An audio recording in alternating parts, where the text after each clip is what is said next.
సాతాను ఏం చేశాడంటే సువార్త అనేటువంటి మాట కింద ఒక అసత్యాన్ని కింద బేర్చుకుంటూ వస్తున్నాడు. ఇంతకీ సువార్త అంటే ఏంటి?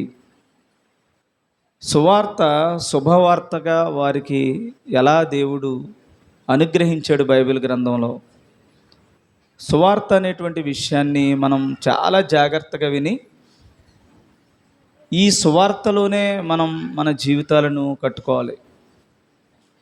ఇది కాకుండా వేరేగా ఏది మనం ప్రయత్నం చేసినా కూడా, అది ఎంతో గొప్పగా కనిపించినా కూడా, ఎంతో మనకి మానసికమైన తృప్తినిచ్చినప్పటికీ కూడా అది మనలను మన కుటుంబాన్ని రక్షింపజాలదు. ఎందుకంటే దేవుని మాట కానిది ఏదైనా అది మనకి ప్రమాదాన్ని తెస్తుంది తప్ప అది మనకి మంచి ఏమీ చేయదు. మంచి చేసినట్టుగా అనిపిస్తుంది. ఇప్పుడు దొంగతనం చేసిన వాడికి దొంగతనంతో వచ్చినటువంటి డబ్బుల వల్ల వాడికి అన్నీ వాడి యొక్క అవసరతలు తీరొచ్చు, కానీ వాడి జీవితం చివరికి చాలా పతనమైపోతుంది. అలా తప్పులోనూ కూడా ఒకవేళ మానసికంగా తృప్తి ఉండొచ్చు, కానీ ఆ తృప్తి వల్ల మనిషి చివరికి వచ్చేసరికి అల్టిమేట్గా వాడి యొక్క పతనం కనిపిస్తుంది అన్నమాట. కాబట్టి సువార్త అంటే ఏంటి? మనం ఈ సువార్త విషయంలో చాలా జాగ్రత్తగా మనం చూడాలి. సువార్త మహాసభలు, సువార్త కూడికలు, రక్షణ సువార్త సభలు అని పెట్టుకుంటూ ఉంటాం. కానీ ఏది సువార్త అనబడిందో బైబిల్లో ఆ సువార్త అక్కడ ఉండదు. ఏది రక్షణ అని బైబిల్లో చెప్పారో ఆ రక్షణకు సంబంధించిన, అంటే దేవునితో సంబంధం ఉండదు అనమాట. దేవుని పేరే పెట్టుకుంటాం, కానీ దేవుని విషయం ఉండదు అక్కడ. దేవుని పేరే సువార్త అంటాం, సువార్త అక్కడ ఉండదు. కాబట్టి అది బైబిల్ ప్రకారంగా మీరైనా నేనైనా ఎవడైనా బైబిల్కి అతక్కుంటే తప్ప ఎవ్వడూ రక్షింపబడడు. బైబిల్ ఇది మనకి సెంట్రల్గా తీసుకోవాలి. బైబిల్ సెంటర్డ్ అయితేనే మనం పరలోకానికి చేరుకుంటాం తప్ప మనం వ్యక్తిగతమైనది ఏది మనకు కుదరదు. సరే, కాబట్టి సువార్త అంటే ఏంటి? ఇంతకీ సువార్త అనేటువంటి మాట ఏంటి అస్సలు అనేది మీకు ఈరోజు నేను తెలియజేస్తున్నాను. మార్కు సువార్తలో ఇందాక మీరు చదివారు, అది మొదటి వచనాన్ని ఒకసారి మనం జ్ఞాపకం చేసుకుందాం. దేవుని కుమారుడైన యేసుక్రీస్తు సువార్త ప్రారంభము. ఏంటట? దేవుని కుమారుడైన యేసుక్రీస్తు సువార్త ప్రారంభము. ఇంతకీ సువార్త ఏది? అక్కడ ఆ కాంటెక్స్ట్లో సువార్త ఏది చెప్పండి. మీరు చదివిన దాంట్లోనే సువార్త అని ఉంది కదా. సువార్త ప్రారంభం అవుతుందట. ఆ సువార్త అంటే ఏంటి అసలు? దేవుని కుమారుడైన యేసుక్రీస్తు సువార్త. యేసుక్రీస్తు సువార్త. ఇది అండర్లైన్ చేసుకోండి, అలా పెట్టుకోండి. తర్వాత రోమీలకు రాసిన పత్రిక 1వ అధ్యాయం 10వ వచనాన్ని చూద్దాం. ఇప్పుడు ఎలాగైనను ఆటంకము లేకుండా మీ వద్దకు వచ్చుటకు దేవుని చిత్తము వలన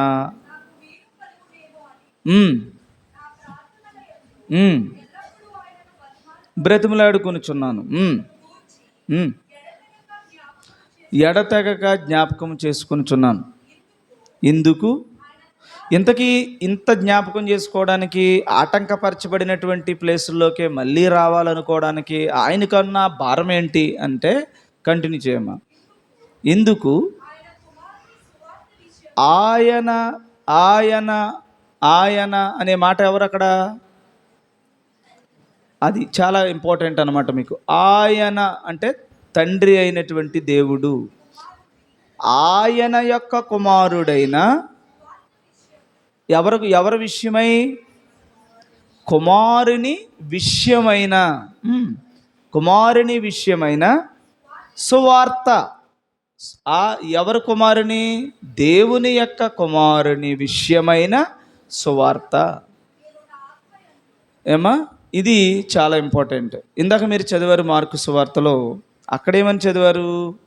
దేవుని కుమారుడైన యేసుక్రీస్తు సువార్త ప్రారంభం అని చదివారు.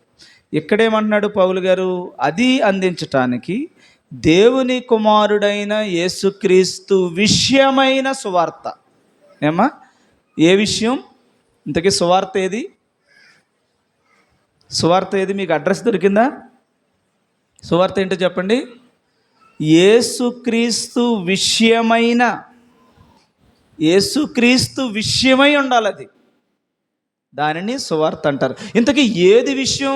మళ్ళీ నీ సొంత విషయాలు ఉండకూడదు అందులో. ఏంటి సొంతం అనేసరికి కొన్ని తంతులు ఏర్పాటు చేశారు మన పూర్వీకులు.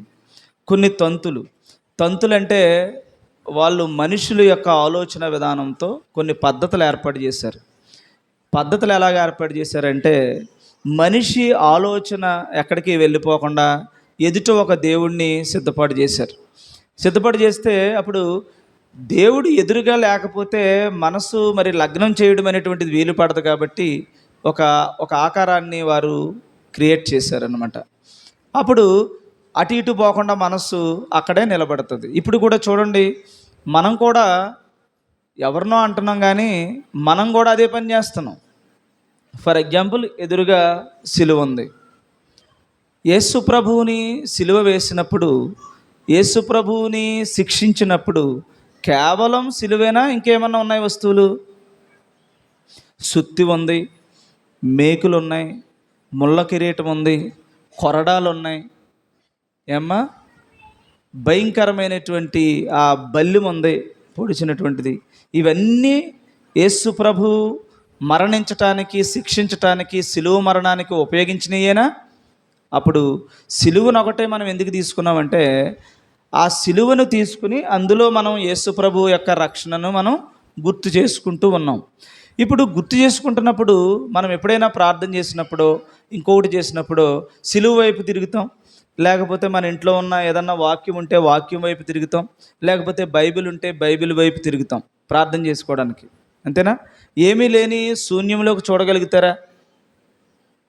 ఇప్పుడు నేను ప్రార్థన చేయాలి. ఇప్పుడు ఫర్ ఎగ్జాంపుల్, నేను ఏదన్నా ప్రార్థన చేయాలనుకోండి.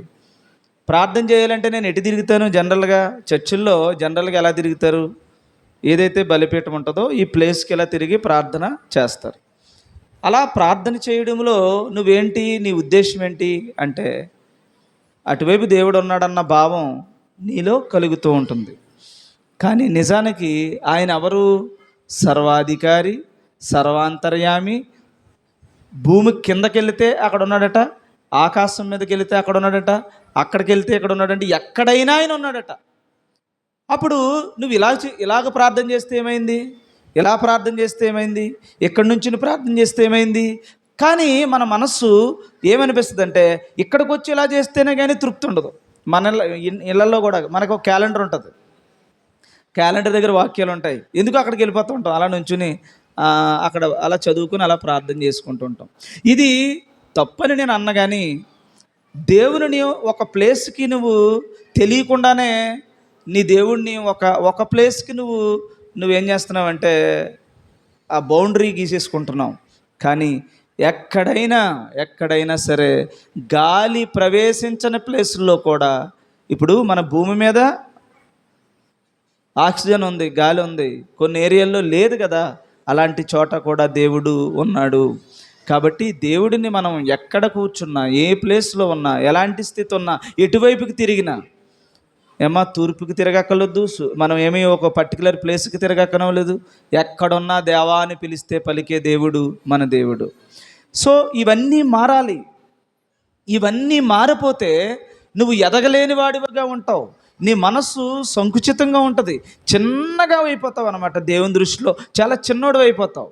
కాబట్టి ఇవన్నీ పోయి ఎక్కడైనాను దేవుని చూడగలిగే స్థితి ఈ కంటితో కాదు దేవుణ్ణి చూడడం. మీకు ఆల్రెడీ చెప్పాను నేను. దేవుడు అనుగ్రహించే ఆత్మనేత్రాలతో మనం దేవుణ్ణి చూడగలగాలి. కానీ మనం భక్తి ఏమైపోతుందంటే, చిన్నగా రోజు రోజుకి చిన్నోళ్ళం అయిపోతున్నాం కదా. అది మార్చుకోండి నెమ్మదిగా మార్చుకుని ఎక్కడుంటే ఏంటి, నువ్వు ఏ ప్లేస్లో ఉంటే ఏంటి, బైక్ నడిపితే ఏంటి, కూర్చుంటే ఏంటి, నుంచుంటే ఏంటి, ఎక్కడైనా దేవుడు ఉన్నాడు. చర్చికి పరిగెట్టుకుని వెళ్ళి ఆ చర్చిలో కూర్చుంటేనే ఉన్నాడు అనుకోకూడదు. నేనైనా ఎందుకు అంటున్నాను, ఇక్కడ మీరు ఇక్కడికి వస్తే మీకు ఒక ఏకాంత ప్రార్థన చేసుకునే అవకాశం ఉంటుంది. రెండవది, దేవుని పేరట ఇది ప్రతిష్ఠించిన స్థలం కాబట్టి మీకు మంచి అవకాశం ఇక్కడ ఉంటుంది. కాబట్టి కూర్చుని ప్రార్థన చేయమన్నాం. ఎటువైపే తిరిగి చేయక్కర్లేదు, మీరు అటువైపు తిరిగి చేసినా పర్వాలేదు. ఏమా, ఎటు అయినా దేవుడే ఉన్నాడు. ఈ జ్ఞానాన్ని కొంచెం మెరుగుపరుచుకోండి, ఎదగండి. పెద్దోళ్ళు అవుతున్నారు కదా, దేవునిలో పెద్దోళ్ళు అవ్వండి. చిన్న స్థాయికి దిగజారిపోకండి. అలా పెద్దగా వెళ్ళండి. దేవుడంత స్థాయికి ఎదగండి, క్రీస్తు అంతటి స్థాయికి ఎదగండి. అప్పుడు పరలోకం చేరుకోండి. ఇంకా మనం క్రీస్తు స్థాయికి ఎదగాల్సిన మనం ఇంకా ఇంకా ఇంకా ఇంకా చిన్నోళ్ళం అయిపోతున్నాం, చిన్నపిల్లలం అయిపోతున్నాం, పాలు తాగే వారిగా మిగిలిపోతున్నాం అన్నమాట. సరేనా? కాబట్టి సువార్త అంటే ఏంటమ్మా? ఈ కాంటెక్స్ట్ ప్రకారం యేసుక్రీస్తు విషయమైనదే సువార్త కదా. కాబట్టి యేసుక్రీస్తు విషయమైనది ఏదో, ఇప్పుడు ఆ విషయం ఏంటో తెలియాలి మనకి కదా, అంతేనండి. యేసుక్రీస్తు విషయమైనదే సువార్త అయినప్పుడు ఇప్పుడు యేసుక్రీస్తు విషయం అంటే ఏంటో మనకి తెలియాలంటే నెమ్మదిగా కొన్ని విషయాలు మనం అవగాహనలోకి వద్దాం. దేవుని కుమారుడిని ఈ లోకానికి దేవుడు ఎందుకు పంపించాడు, అసలు ఏంటి ఆయన ఉద్దేశం ఏంటి, అసలు ఈ భూమి మీదకి యేసుప్రభు ఎందుకు రావాలి, ఇవన్నీ చాలా పెద్ద విషయాలు. అయితే ఇందాక మీరు చదివారు కదా మార్కు సువార్తలోనే, సువార్త ప్రారంభమని ఏది ప్రారంభించాడో చూడండి. మీరు ఏది ప్రారంభించారో చూడండి. ఏమా, నా దూతను, దూత అంటే తెల్లని రెక్కలు. దూత అంటే ఏంటి? మన దృష్టిలో ఉన్న దూత ఏది? క్రిస్మస్కి వాటికి మనకి డ్రామాలు వేస్తారు కదా, స్కిట్లు అవి వేస్తారు. అందులో దూత అనగానే నీ హృదయంలోనికి వచ్చే ఒక స్పృహ ఏది? ఏదో సంథింగ్ రెక్కలు అలా అనిపిస్తుంది కదా.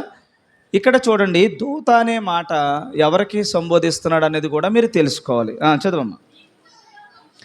ఎవరిని పంపించాడు? ఎంతకని ఎవరికి ముందుగా పంపించాడు? యేసుక్రీస్తుకి ముందు ఒక దూతను పంపించాడంట. దూత అంటే ఏంటమ్మా? దూత అంటే ఏంటి? సాతాను దూతే, గుర్తుపెట్టుకోండి. సాతాను పేరు కూడా దూత అని ఉంది బైబిల్లో.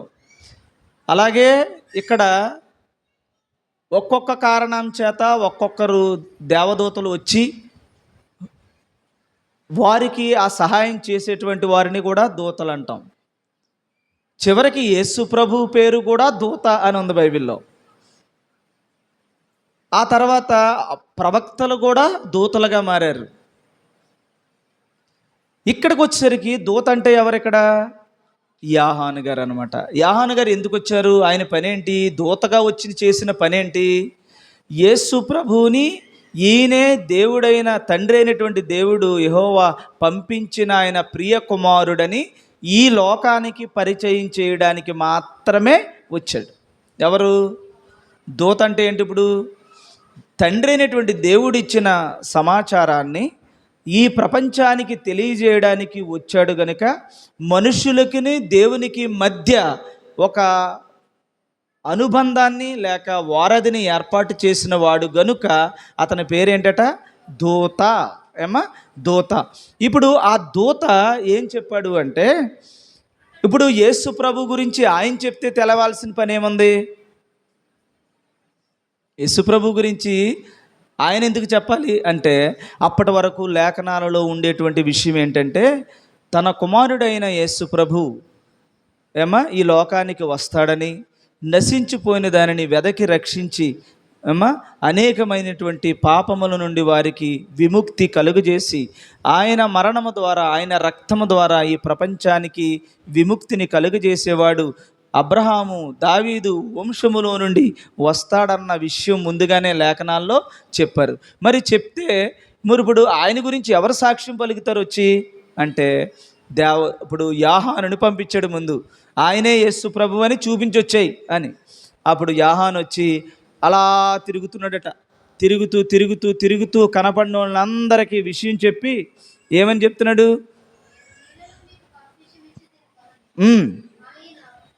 వెంట ఇలా చెప్పుకుంటూ వస్తున్నాడు. అంటే విషయం మనకి మిస్ అవ్వకుండా ఇది నేను కొంచెం స్కిప్ చేస్తున్నాను.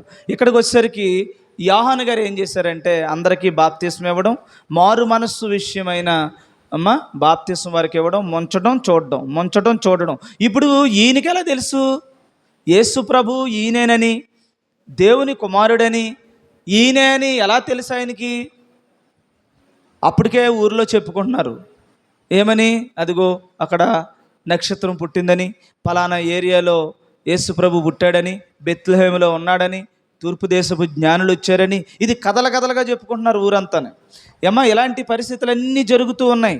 ఇవన్నీ విన్నాడు ఆయన. ఎందుకంటే ఆ కాలంలో ఉన్నవాడు కనుక ఈ విషయాలన్నీ తెలీదా? నా మాట వింటున్నారా తల్లి? మీ ఉన్న ఆడవాళ్ళు మీయేనా? వినండి, ఇది ప్రాణానికి సంబంధించిన విషయం. మీకు ప్రాణం మీద శ్రద్ధ లేదు. నిజంగా చెప్తున్నాను, నేను చాలా వేదనకు గురైపోతున్నాను మీ వల్ల. మనస్సు చాలా ఇబ్బందికి గురైపోతుంది అన్నమాట. నేను అదే అనుకున్నాను, మోషేని బండతో మాట్లాడమంటే బండతో ఎందుకు కొట్టాడు? విసిగెక్కించేస్తారన్నమాట.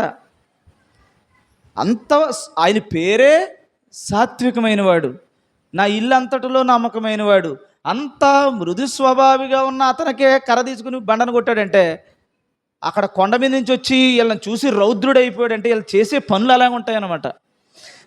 బాధ వచ్చేస్తూ ఉంటుంది, కోపం వచ్చేస్తూ ఉంటుంది, మనస్సులో ఒక రకమైన ఇబ్బంది. ఇంత చెప్తున్నామా, ఎవరి కోసం చెప్తున్నామన్నది ఏమీ లేదు. ఈ మాటను మీ మనసులోకి పెట్టడానికి ఇంత బాధపడుతున్నాను. ఏదో పైదైతే ఈ పాటికి అందరూ ఉందరు. పైది అంటే దేవుని మాట కానిది ఏ మాట అయినా చాలామంది ఇంట్రెస్టింగ్గా ఉంటారు. మాట అయిన కారణంగా సాతాను పనిచేస్తున్నాడు. సాతాను ఎప్పుడైతే పనిచేసేస్తున్నాడో సువార్తను మిస్ అయిపోయేలా చేస్తున్నాడు అనమాట.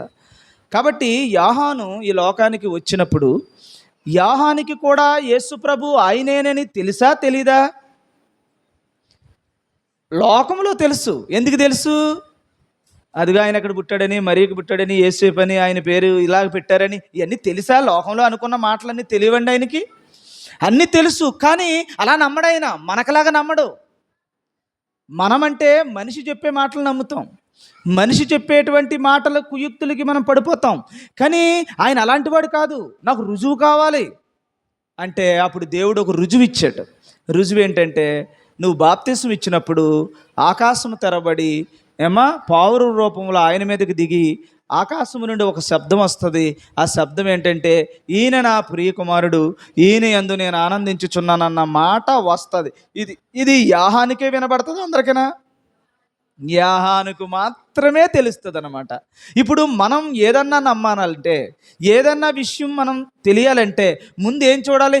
బైబిల్ చూసుకుని చెక్ చేసుకోవాలి. మీరు బైబిల్లే మీకు ఆధారం తప్ప మీరు సొంతంగా ఏది నమ్మడానికి వీల్లేదండి. మళ్ళీ చెప్తున్నాను, సొంతంగా ఏమీ నమ్మడానికి వీల్లేదు. కేవలం బైబిల్ని మాత్రమే ఆధారం చేసుకోండి. ఇప్పుడు ఆయన తెలిసిన విషయం నమ్మాడా? దేవుడు చెప్పింది నమ్మాడా? దేవుడు చెప్పిందే. ఆ దేవుడు చెప్పింది ఏం చెప్పాడంటే, అప్పుడు ఏం చేస్తున్నాడు? చెప్పుకుంటూ వెళ్తున్నాడు. అందరికీ నీటిలో ముంచుతున్నాడు, చూస్తున్నాడు ఆకాశం వైపుకి. వస్తుందా? ఎవరైనా చెప్తున్నారా? వీడు కాదు. చివరికి అలా యేసు ప్రభుకి బాప్తిసం ఇచ్చినప్పుడు అర్థమైపోతుందా? ఆ పరిస్థితి అర్థమైపోతుంది అనమాట. చివరికి అనుకున్న వ్యక్తి వచ్చాడు. చివరికి వెంటనే ఆకాశం తెరవబడింది. తర్వాత ఈయనే ప్రియకుమారుడని తెలిసింది. అప్పుడు ఈయనే క్రీస్తు అని, ఈయనే తండ్రి అయినటువంటి దేవుడు పంపించిన ఈ లోక రక్షకుడని, ఇదిగో ఈయనే అని చెప్పి ఆయన వెళ్ళి చనిపోయాడు అంటే చంపేశారు. అయిపోయింది ఇంకా ఆయన పని, ఆయన డ్యూటీ అయిపోయింది. ఈయనే క్రీస్తు అని సువార్తను ప్రారంభించేసి వెళ్ళిపోయాడు. ఎవరు? యోహాను. ఇప్పుడు యేసు ప్రభు చేస్తున్న జీవితమే ఈరోజు మనకి సువార్త కదా. ఇప్పుడు ఆ సువార్తలో అప్పుడు యేసు ప్రభు ఏం చేశాడో చూద్దాం. మీరందరూ కూడా చాలా జాగ్రత్తగా వినాలి, ఈ మాటలు చాలా జాగ్రత్తగా వినాలి. దయచేసి లోక జ్ఞానాన్ని నమ్మొద్దు, దేవుని జ్ఞానం తప్ప. ఇప్పుడు సువార్త అంటే ఏంటమ్మా? యేసు క్రీస్తు విషయము తప్ప ఇంకొకటి ఏమీ ఉండకూడదు, యేసు ప్రభువు సంబంధించిన తప్ప. సరే, ఇప్పుడు యేసు ప్రభు గురించి ఆయన ఏం చేశాడంటే 14వ వచనం, 12వ వచనం చూద్దాం. వెంటనే పరిశుద్ధాత్మ ఆయనను అరణ్యములోనికి తీసుకుని పోయెను.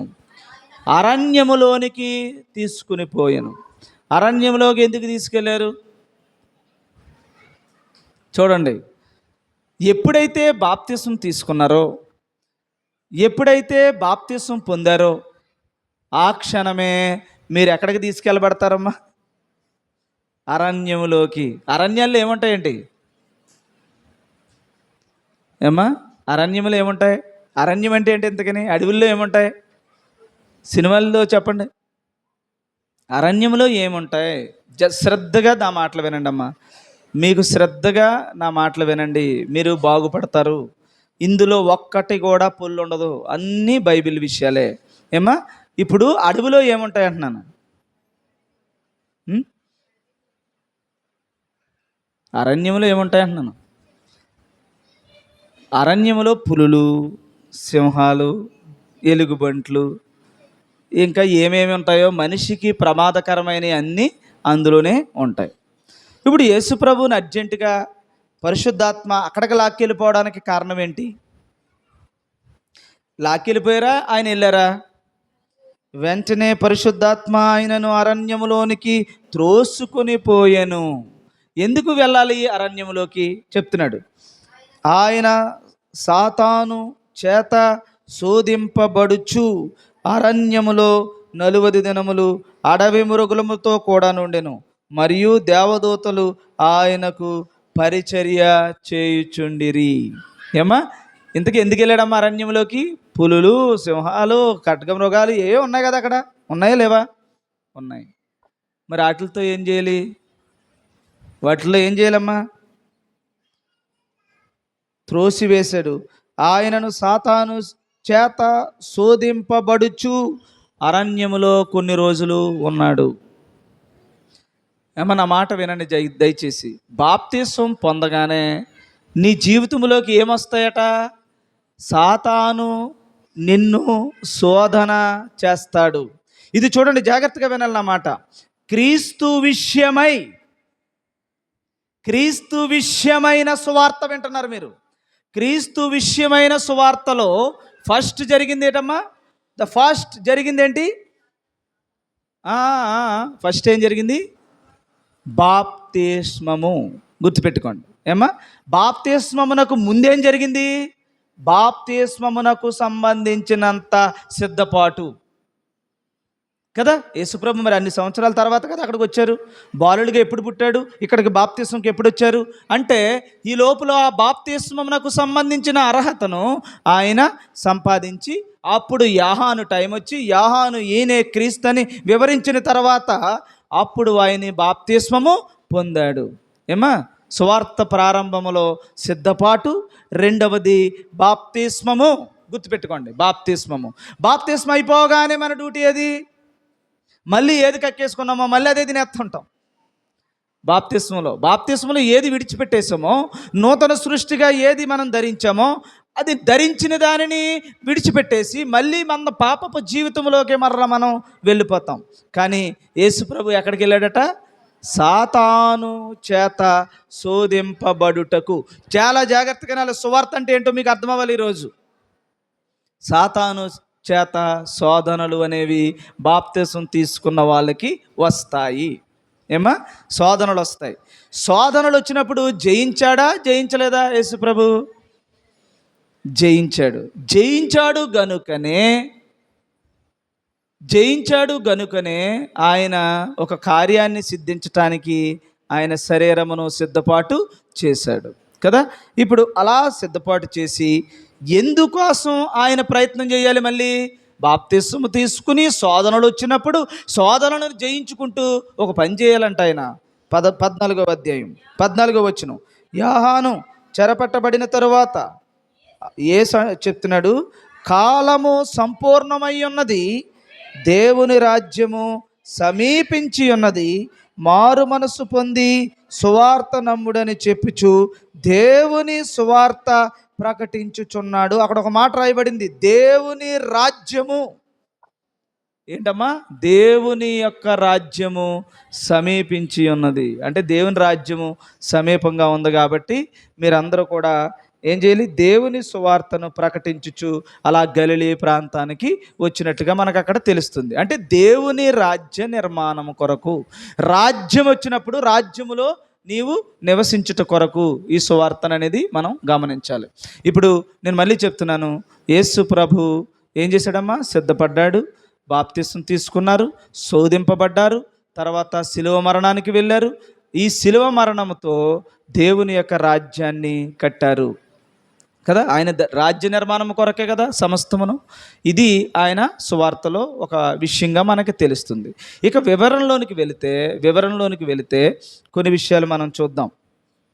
1 కొరింథీ 2వ అధ్యాయం 5వ వచనం, అలాగే 4వ అధ్యాయం 16వ వచనం, సేమ్ అదే.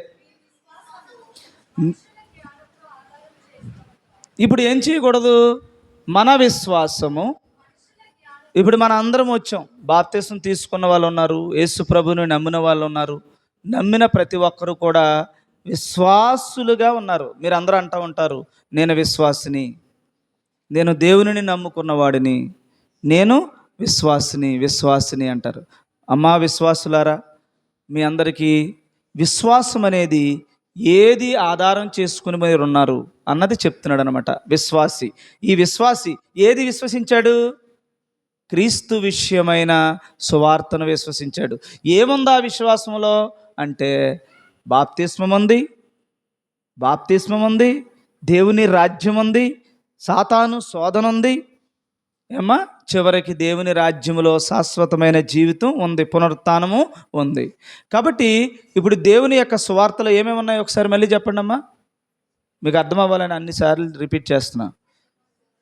ముందు సిద్ధపడాలి, తర్వాత బాప్తిస్మం పొందాలి. బాప్తిస్మలో పొందాడంటే ఏమున్నాయి? బాప్తిస్మలో ఏమున్నాయి? రోమీలకు రాసిన పత్రిక 6వ అధ్యాయం. బాప్తిస్మలో ఏముందో తెలుసుకోండి ఫస్ట్. అది కూడా మీరు తెలుసుకోండి. ఇది చెప్పాలనేది నా ఉద్దేశం కాదు, కానీ చెప్పాల్సి వస్తుంది. మళ్ళీ బాప్తిస్మం అంటే ఏంటో అనుకుంటారని. క్రీస్తు యేసులోనికి, ఇప్పుడు క్రీస్తు యేసులోనికి బాప్తిస్మం పొందాలి అంటే అని చెప్తున్నాడు కింద. ఇప్పుడు మనం అందరము దేంట్లోకి బాప్తిస్మం పొందాలమ్మా? క్రీస్తు యేసులోనికి బాప్తిస్మం పొందాలి అంటే ఏంటి చెప్పు, చదువమ్మా. మనమందరము చూడండి, ఆయన యొక్క మరణములోనికి బాప్తిస్మము పొందితిమని ఎరగరా మీరు అని అడుగుతున్నాడు. అంటే ఇంతకీ విశ్వాసి అన్నవాడు, బాప్తిస్మము పొందాను అనుకున్నవాడు, దేవుని బిడ్డను అనుకున్నవాడు, నేను క్రీస్తు సంబంధిని, క్రైస్తవుడిని అనుకున్నవాడు దేంట్లోకి మొలగాలి? క్రీస్తు మరణములోనికి మొలగాలి. ఏమో సువార్త ఏంటి అర్థం చేసుకోండి ప్లీజ్, దయచేసి. రక్షణకు సంబంధించిన విషయం ఇది. సువార్త అంటే ఏంటో ఇది, సంఘాల్లో ఏముండాలో అది ఇది. అవి కాకుండా ఏమేమి ఉంటున్నాయి తెలుసు సంఘంలో? ఇప్పుడు మనందరము మంచి పాట పాడుకుందాం. ప్రియ సహోదరులు ప్రార్థన చేస్తారు, అందరము చక్కగా ప్రేమ విందును ఆరగిద్దాం, గట్టిగా చప్పట్లు కొడదాం, దేవుని మందిరమునకు పోదాం, అందరము ఆత్మ సంబంధంగా జీవిద్దాం. ఏమీ ఉండదు అందులో, అర్థమవుతుందా? ఏం చేయాలి ఇప్పుడు సంఘం? నా మాట వినండి జాగ్రత్తగా. మీరు ఎంత గింజుకుని పాట పాడినా, మీరు ఎంత గింజుకుని ప్రార్థన చేసినా, మీరు ఎంత ముసుగులేసేసినా, మీరు ఎంత ప్రభు సన్నిధిలో కన్నీరు కార్చేసినా కీ మర్చిపోతున్నారు, అసలైన మూలం మర్చిపోతున్నారు, మీరు చేయాల్సిన పని మర్చిపోతున్నారు, మీరేం చేయాలో మర్చిపోతున్నారు. గుర్తుపెట్టుకోండి, ఇవన్నీ తంతు అంటే మీకు అర్థమైందో లేదో ఒక చిన్న మాట చెప్తాను. పెళ్లి చేయాలి ఇప్పుడు ఒక వ్యక్తికి. పెళ్లి చేయాలంటే మీకు తెలిసింది ఏది? తంతు. ఒక వ్యక్తికి పెళ్లి చేయాలంటే ఏం చేయాలి చెప్పండి అమ్మా? పెళ్లి చేయాలంటే ఎలా చేసేస్తారు? పెళ్ళి వివాహం చేయాలంటే ఏం చేస్తారమ్మా? ఎవరన్నా ఒకరు చెప్పండి. ముందు బాబు మా అమ్మాయికి సంబంధం చూడు, మా అబ్బాయికి ఏదైనా సంబంధం చూడని అక్కడెక్కడ చెప్తారు. అసలు మెచ్యూర్ ఫంక్షన్స్ అందుకే వచ్చాయంట. ఈ మెచ్యూర్ ఫంక్షన్ ఎందుకంటే మా ఇంట్లో పాప పెద్ద మనిషి అయింది అని అందరిని పిలుచుకుని వచ్చినటువంటి వాళ్ళు ఆ పాప నచ్చిందో లేదో చూసి బాగా రెడీ చేసి పెడతారనమాట. బాగా రెడీ చేసి పెడితే వాళ్ళు వచ్చి, పాప బాగుందిరా, కుందనపు బొమ్మలాగా ఉంది, బంగారపు కొండ, ఈ పాపని మన అబ్బాయికి ఇస్తే పెళ్లి చేసుకుంటే బాగుంటుంది. అసలు ఈ సంబంధాలు చేసుకోవడానికే ఇవన్నీ ఏర్పాటు చేశారంట పెద్దోళ్ళు. మరి అప్పుడు ఇవన్నీ లేవు కదా, మ్యాట్రిమోనీస్ లేవు, లేకపోతే ఇన్స్టాగ్రామ్లు లేవు, లేకపోతే ఫేస్బుక్లు లేవు, ఇవన్నీ లేవు ముందు. అప్పుడు ఏమున్నాయి, అప్పుడున్న ఒకే ఒక మాంద్యం ఏంటంటే చుట్టాలందరినీ పిలుచుకోవడం, దిక్కుని కూర్చోబెట్టడం. అప్పుడు వెళ్ళి వరసకు సంబంధించిన వాళ్ళు ఏముంటాయి కదా, అలా ఉంటే రే మీ పాపకి మా కొడుకు పెళ్లి చేస్తావా అన్న తర్వాత వాళ్ళిద్దరిని ఒకరినొకరు చూసుకునేలా చేసేవారు. ఇద్దరికి ఓకే అనేవారు. తర్వాత వీళ్ళు ఇచ్చిపుచ్చుకోవటాలు ఉండేవి. ఇచ్చిపుచ్చుకోవటాలు అయిపోయిన తర్వాత వాళ్ళిద్దరిని జత చేసేవారు. జత చేస్తాక ఒక తంతు ఏర్పాటు చేశారు. అరుసులు ఉండాలి, పప్పుతోనే భోజనాలు పెట్టాలి. ఏమ్మా మళ్ళీ వీళ్ళు ఎవరో ఉండేవారమ్మా, కొయ్యో ఏదో వయ్యో అని ఏదో అనేవారు. వయ్యోళ్ళు అందరూ పెద్దలందరూ రావాలి. వాళ్ళు వచ్చి వాళ్ళకి మళ్ళీ చక్కగా భోజనాలు ఏర్పాటు చేయాలి. ఈ పెళ్లి సంబంధాన్ని సమకూర్చినటువంటి పెద్దలందరినీ పిలవాలి, వాళ్ళకి భోజనం వేయాలి, ఈ తంతు చేయాలి, అప్పుడు తాలిబొట్టు తేవాలి, మెల్లో కట్టించాలి, మంత్రాలు చదివించాలి. దానికి తర్వాత ఆషాఢాలు అమావాస్యలు ఇవన్నీ చూసుకోవాలి. ఇదంతా ఒక తంతు. నిజానికి బైబిల్ ప్రకారంగా పెళ్ళి ఏంటంటే, ఒక వ్యక్తి అంటే ఒక స్త్రీ ఒక పురుషునితో శారీర సంబంధం పెట్టుకోవడమే పెళ్ళి. ఇంకే తంతు ఉండదు మధ్యలో వారు దైవికంగా దేవుని చిత్త ప్రకారంగా నడుచుకున్నారా, వాళ్ళు మంచిగా చెడ్డ చూసుకుంటారు. పెద్దలంటే పెళ్లి కొడుకు పెళ్లి కూతురు చూసుకోరు. బైబిల్ ప్రకారంగా ఎవరు చూస్తారు, వెళ్ళి భక్తిపరులు వెళ్ళి భక్తిగా ఉన్న వాళ్ళని సెలెక్ట్ చేస్తారు. భక్తిపరులు భక్తిగా ఉన్నారు లేదన్నానికి ఎలా చెప్తారు? వాళ్ళు కొన్ని లక్షణాలు ఉంటాయి. దేవుడి దగ్గరికి దేవుడితో వస్తుంది. ఇప్పుడు రెబ్కాని సెలెక్ట్ చేశారు. రెబ్కాని సెలెక్ట్ చేయడానికి దానికోసం పెద్ద పరిస్థితి, దేవుని దగ్గర ఒక అనుమతి, ఒక పద్ధతిగా వెళ్ళారు. ఎవరినో ముందు అనుకుని వెళ్ళారా, అక్కడికి వెళ్ళి ఆ లక్షణాలు ఎవరికున్నాయో చూసారా? ఆ లక్షణాలు ఎవరికున్నాయో చూశారు. ఇలాగ అడుగుతాను నేను, ఆవిడ ఇలాగన్నాలి, ఇలాగన్న వాళ్ళనే దేవుడు చూపించాడని నమ్ముతామని దేవుని దగ్గర ఒకటి మాట అనుకుని వెళ్ళారు. మనం బైబిల్లో మాట అనుకుని వెళ్తే ఆ బైబిల్ ప్రకారంగా అక్కడ జరిగితే అప్పుడు మీరు సెలెక్ట్ చేసుకోవాలి. తీరా చూస్తే అక్కడ రెబ్కాని ఆ విధంగానే సెలెక్ట్ చేశారు. అలా ఆయన ఎవరు అనుకుంటున్నారు, ఎంత భక్తుడంటే ఈ ఒంటెలను కూడా మోకాళ్ళు వేయించి ప్రార్థన చేయించగలిగినంత భక్తుడు అతను. చిన్నోడు కాదు. ఆ ఇంట్లో పనిచేసేవాడైనా, ఆ గృహ సంబంధమైనటువంటి అబ్రహాము ఇంట్లో అన్నీ చక్కబెట్టేవాడైనా, కానీ అతను అబ్రహాముకి దాసుడైనప్పటికీ కూడా భక్తిలో ఎలాంటి వాడు? ఆయన్ని ఎందుకు పంపించాడు? ఒంటెలను కూడా మోకాళ్ళు వేయించగలడు అనమాట అతను. అలాంటి భక్తిపరుడి చేతిలో ఇస్సాకు యొక్క సంబంధాన్ని చూడడం జరిగింది. చూసారమ్మా? అప్పుడు సెలెక్ట్ చేసిన తర్వాత రెబ్కాని తీసుకుని పెండ్లి కుమారుడి దగ్గరికి వెళ్ళిన తర్వాత ఆ పెండ్లి కుమారుడు ఏం చేశాడు? ఆమెను ఆయనకి తెలీదు, ఈవిడికేమో ఆయన భర్తని ఆయనకి తెలియదు. అడుగుతుంది ఆయన ఎవరు అని. అడిగితే అదేంటమ్మా అంత మాట అన్నావు, ఆయనే నీ యొక్క భర్త అనగానే టక్కమని ముసుకేసింది. టక్కమని ఎందుకు ముసుకేసింది? చూసేస్తాడనా? ఎందుకేసింది? ఆ భర్తకు నేను లోబడాలి అని. చూసారా? గుణం చూడండి. అక్కడ ఎప్పుడైతే ముసుకేసిందో ఆయనకి నేను లోబడేదాన్ని అని, నాకు శిరస్సు ఆయన గనక నా శిరస్సు ఇక లేదు అని శిరస్సును మూసుకుంది, ఆయనను శిరస్సుగా జరిగింది. అప్పుడు వాళ్ళిద్దరికీ ఒక స్టేజ్ వేసి మళ్ళీ పెళ్లి చేసి తాళి కట్టించి ఆమ్ డీమ్ డామ్ డీమ్ డిక అని ఏమని అన్నారా? ఏమీ లేదు. రెబ్కా అని ఇస్సాకుని తన తల్లి వారిద్దరిని జతపరచడం అంటే ప్రకృతిగా వారిద్దరిని ఏక శరీరులుగా మార్చటం వివాహం, కానీ తంతు వివాహం కాదు. అందుకనే వివాహానికి సంబంధించి వివాహాన్ని అంతటిని అంటారు చూడండి. మీరు ఎవరికైనా మ్యారేజ్ సంబంధించి చెప్పినప్పుడు హ్యాపీ వెడ్డింగ్ అంటాం. వెడ్డింగ్ అంటే ఆ పెళ్లి రోజున జరిగిన తంతు జరిగిన రోజు అని అర్థం. కానీ మ్యారేజ్ లైఫ్ అంటే మాత్రం జీవితాంతం వారు బ్రతుకుని మ్యారేడ్ లైఫ్ అంటాం. మ్యారేడ్ లైఫ్కి చచ్చిదాకా ఉంటుంది. వెడ్డింగ్ అనేది ఒక తంతు జరిగిన రోజు ఉంటుంది. ఇప్పుడు తంతులు జరుగుతున్నాయి, విషయం జరగట్లేదు. తంతు జరుగుతుంది. సువార్త అంటున్నాం, సువార్త ఉండలేదు. రక్షణ అంటున్నాం, రక్షణ ఉండలేదు. దేవుని మందిరం అంటున్నాం, మందిరములో దేవుడు చెప్పిన సువార్త ఉండలేదు. తంతులు జరిగిపోతున్నాయి. 7 ప్రార్థనలు చేద్దాం, మోకాళ్ళ అనుభవం రావాలి. ఇలాగా ఏదో ఒక తంతు చేస్తున్నాడు మనిషి, తంతు చేస్తున్నాడు. తంతు కాదు మనకు కావాల్సింది, దేవుని యొక్క వాక్య ప్రకారమైన సువార్తగా నీవు నీ జీవితం మలాలి. అంటే అప్పుడు సువార్త ఏమైంది? ఇప్పుడు తంతులు అవుతున్నాయి. దేవుని మందిరంలోకి వెళ్తున్నారమ్మా, చక్కగా వెళ్ళి పాటలు పాడుతున్నారు, చక్కగా ప్రార్థనలు చేస్తున్నారు, చక్కగా ఇంకొకటి కన్నీటి ప్రార్థనలు, సాక్ష్యములు, చక్కటి ఒక క్రమశిక్షణ, ఒక తంతు చక్కగా జరుగుతుంది, హ్యాపీ. కానీ బయటకు వచ్చిన తర్వాత నీ జీవితం ఏమీ మారట్లేదు. ఇక్కడ ఓన్లీ నువ్వు ఏం చేయాలో నేర్చుకోవడమే. నేర్చుకున్న తర్వాత అట్టి విధంగా నువ్వు ప్రవర్తించడానికి ప్రార్థన చేయాలి. అట్టి విధంగా ఒక వ్యక్తికి సువార్త చెప్పడానికి పాట పాడాలి.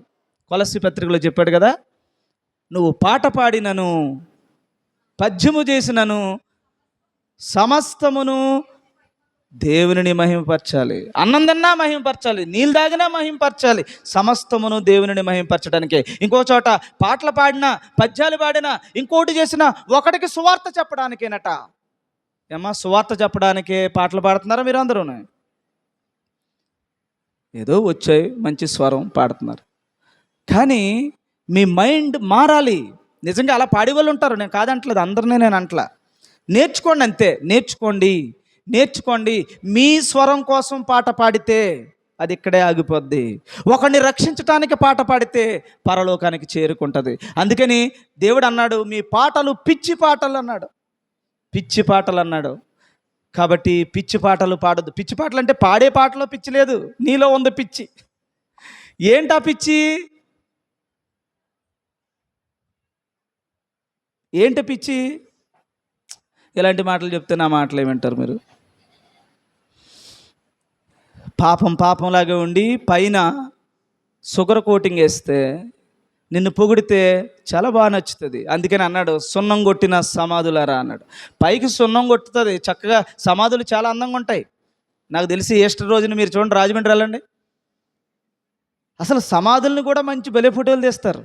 ఆ ఫోటోలు తీయడమే కాదు, ఆ రోజు జిల్లా ఎడిసినంతా కూడా ఈ సమాధులకు సంబంధించి సమాధుల పండుగ. ఏం పండుగమ్మా? పండుగ అయిపోయింది సమాధి. లోపలికి వెళ్ళి చూస్తే భయంకరమైన ఎముకలు, కుళ్ళు అందులో కనబడుతుంది. అందుకనే సున్నం కొట్టిన సమాధులు అన్నాడు. కాబట్టి మీరందరూ గమనించండి ఈరోజు. సరే, మనందరము ఆలోచన చేయండి. సువార్త అంటే ఏంటమ్మా? బాప్తిస్మం అంటే ఏంటి? ఇప్పుడు మొదటి మెట్లోకి వచ్చాం. క్రీస్తు మరణములోనికి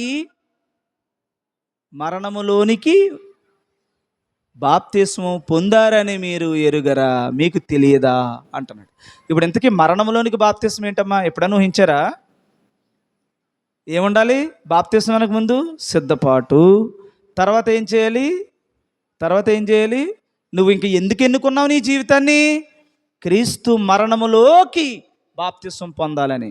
ఇప్పుడు ఏమో నీటిలోకి బాప్తిస్మం పొందావు, అది కేవలం నీరు అనుకుంటున్నావు నువ్వు. కాదు, అది ఏంటమ్మా? యేసు ప్రభు మరణములోకి నేను కూడా ఇలాగే పాలు పొందుతానని నీటిలోకి ములుగుతున్నావు ప్రస్తుతానికి. నీరేమైంది? అక్కడ సమాధి అయింది. సమాధి ఎవరి సమాధి? నీది. నువ్వెందులోకి ములుగుతున్నావు? యేసు ప్రభువుల మరణములోనికి మునుగుతానని ఒక తీర్మానం చేసుకుంటున్నావు. మునిగి లేవగానే ఏమొస్తుంది? జనరల్గా మునిగి లేవగానే ఏం రావాలి? బాప్తిసం తీసుకోగానే మీ అంచనా ఏంటి? జనరల్గా దేవుని మందిరానికి రాగానే మీకు ఏంటి మీ అంచనా ఏంటి? ఎవరైనా దేవుని మందిరానికి రాగానే ఏం కోరుకుంటారమ్మా? ప్రయాసపడి భారము మోయిచున్న సమస్త జనులారా నా యొద్దకు రండి, నేను మీకు విశ్రాంతిని కలుగు చేస్తాను. ఆ మాట ఎలాగుండేదంటే, రేడియోలో విన్నప్పుడు అయ్య బాబు, ఏ కష్టం వచ్చినా అలా మందిరంలోకి వెళ్ళిపోతే హ్యాపీగా భలేగా ఉంటుందిరా నాకు అనిపిస్తుంది. అందుకని కష్టం వచ్చినప్పుడు, ఏదో ఒకసారి మా పాప ఏదో పుట్టినరోజు అయినప్పుడు నేను చర్చి దగ్గరికి తీసుకెళ్ళాను. ఈ లోపల కిటికీ దగ్గర ఒక ఆవిడ మొత్తం వర్షంలో నానిపోయి వచ్చింది అనుకుంటా. ఆ వర్షంలో నానిపోయి ఆ తడి బట్టలతోనే ఏడ్చేస్తుంది అనమాట. విపరీతంగా ఏడుస్తుంది ఏడుస్తుంది ఏడుస్తుంది ఏడుస్తుంది. ఏ కష్టం వచ్చిందంటే ఏమో ఏ కష్టం వచ్చిందో. దేవుని సన్నిధిలో నాకేం దొరుకుతుంది అనుకుందామి? ఏమి దొరుకుతుంది అనుకుంది? శాంతి దొరుకుతుంది, సమాధానం దొరుకుతుంది. ఈ ఈ భారాన్ని నేను భరించలేకపోతున్నాను, నాకు సమాధానం దొరుకుతుంది, శాంతి దొరుకుతుందని ఆ బిడ్డ అక్కడ ఏడుస్తుంది. ఏడుస్తుంది రైటే. దేవుడి నీకు శాంతిని ఇవ్వాలనుకుంటున్నాడు రైటే. నీ జీవితాన్ని మార్చాలనుకుంటున్నాడు రైటే. రా, కమాన్, సిద్ధపడు. నా మరణంలోనికి నువ్వు వస్తావా? నాలా శ్రమ పడతావా? నానా నిందలు పడతావా? నాలా అవమానాలు పడతావా? అయి నాకు తెలియదు, నాకు శాంతి కావాలి అంటున్నాను. చూసారా ఎంత స్వార్థమో. నిజానికి ఆమెకి కలిగిన కష్టానికి ఆవిడ అలాగే ఏడుస్తుందంటే కారణం ఏంటో తెలుసా? సేవకుడు సరైన జ్ఞానాన్ని ఆవిడికి ఇవ్వకపోవడమే. ఇచ్చుంటే ఎలాగుంటుంది? ప్రభువా, నా జీవితం ఈ రోజు నుంచి నీకు అంకితం. నీ మరణములో ఈ శ్రమ భౌతిక సంబంధమైనటువంటి ఆడెవడో నన్ను మోసం చేశాడనో, ఆడెవడో నన్ను ఇబ్బంది పెట్టాడనో, ఆడెవడో నన్ను కష్టపెట్టాడనో ఏడుస్తున్నాను ఇక్కడికి వచ్చి. ఈ కష్టం నీ పరిచర్య నిమిత్తం నిందబడితే, నీ పరిచర్య నిమిత్తం నేను బాధపడితే, నీ పరిచర్య నిమిత్తం నేను మోసపోతే నేను ధన్యురాలిని. అప్పుడు నేను ఏడుస్తుందా నవ్వుద్దు? అప్పుడు ఏడుపులో దేవునిని సంతోషంతో, ప్రభువా ఇది నాకు జరిగించినందుకు నీకు వందనాలు. మరణమైన సంతోషంగా స్వీకరించారు.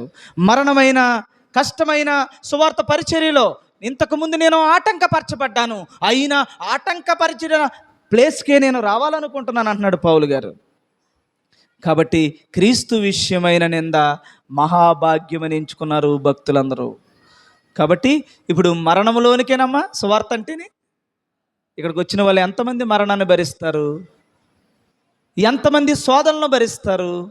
ఎంతమంది మాట పడతారు? ఎంతమంది దేవుని పరిచర్య జరిగిస్తున్నారు? నీ జీవితాన్ని దేవుని కొరకే, ఈ ప్రాణమని దేవునికి అర్పణగా మీ జీవితాన్ని సజీవ యాగంగా దేవునికి సమర్పించుకుంటారు.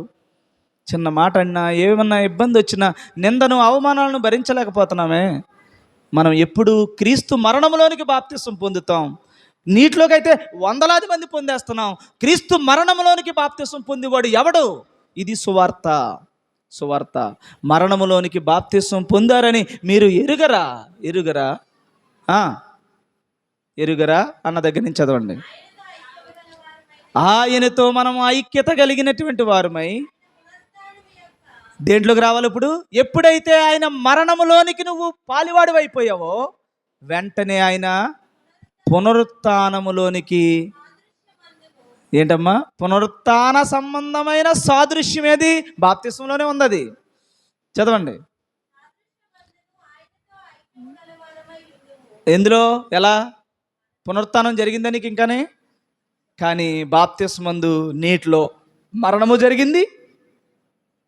ఆ నీటిలో నుంచి ఇలా లేవబడినప్పుడు నూతన సృష్టిగా పునరుత్థాన సంబంధమైన ఆ యొక్క కార్యము సాదృశ్యములో జరిగింది. కాబట్టి మరణ పునరుత్థానములను, హింసలను, శోధనలను అగ్ని బాప్తిస్మం అన్నాడు. అందుకే కొన్ని చోట్ల అంటే అగ్ని బాప్తిస్మం అంటే ఏంటమ్మా? అందుకని యేసుప్రభు అంటున్నాడు, నేను పొందవలసిన బాప్తిస్మం ఒకటి ఉన్నది, దానిని పొందుటకు నేను ఎంతో ప్రయాసపడుతున్నాను అంటున్నాడు యేసుప్రభు. కాబట్టి ఆ పొందాల్సిన బాప్తిస్మం దగ్గర ఫెయిల్ అవుతున్నారు అందరూ. ఇది రక్షణ, ఇది సువార్త. ఒకరిని నిందను భరించటమే, ఒకరి కష్టాన్ని భరించటమే, ఒకరిని రక్షించుటకు నీ ప్రాణాన్ని పెట్టడమే సువార్త. యేసుప్రభు అదేనే చేశాడు. యేసుప్రభు అదేనమ్మా చేశాడు. అది తప్ప ఇంకేమైనా చేశాడా? ఆయన ఎందుకమ్మా ఈ లోకానికి వచ్చారు? ఎందుకు వచ్చారు? ముందు సిద్ధపడ్డాడు. గుర్తుపెట్టుకోండి. ఎడతెగక ప్రార్థనలు చేశారు, కన్నీటి ప్రార్థనలు చేశాడు, దేవునిని ఎంతో ఒప్పింపజేశాడు. తర్వాత బాప్తిసం పొందారు.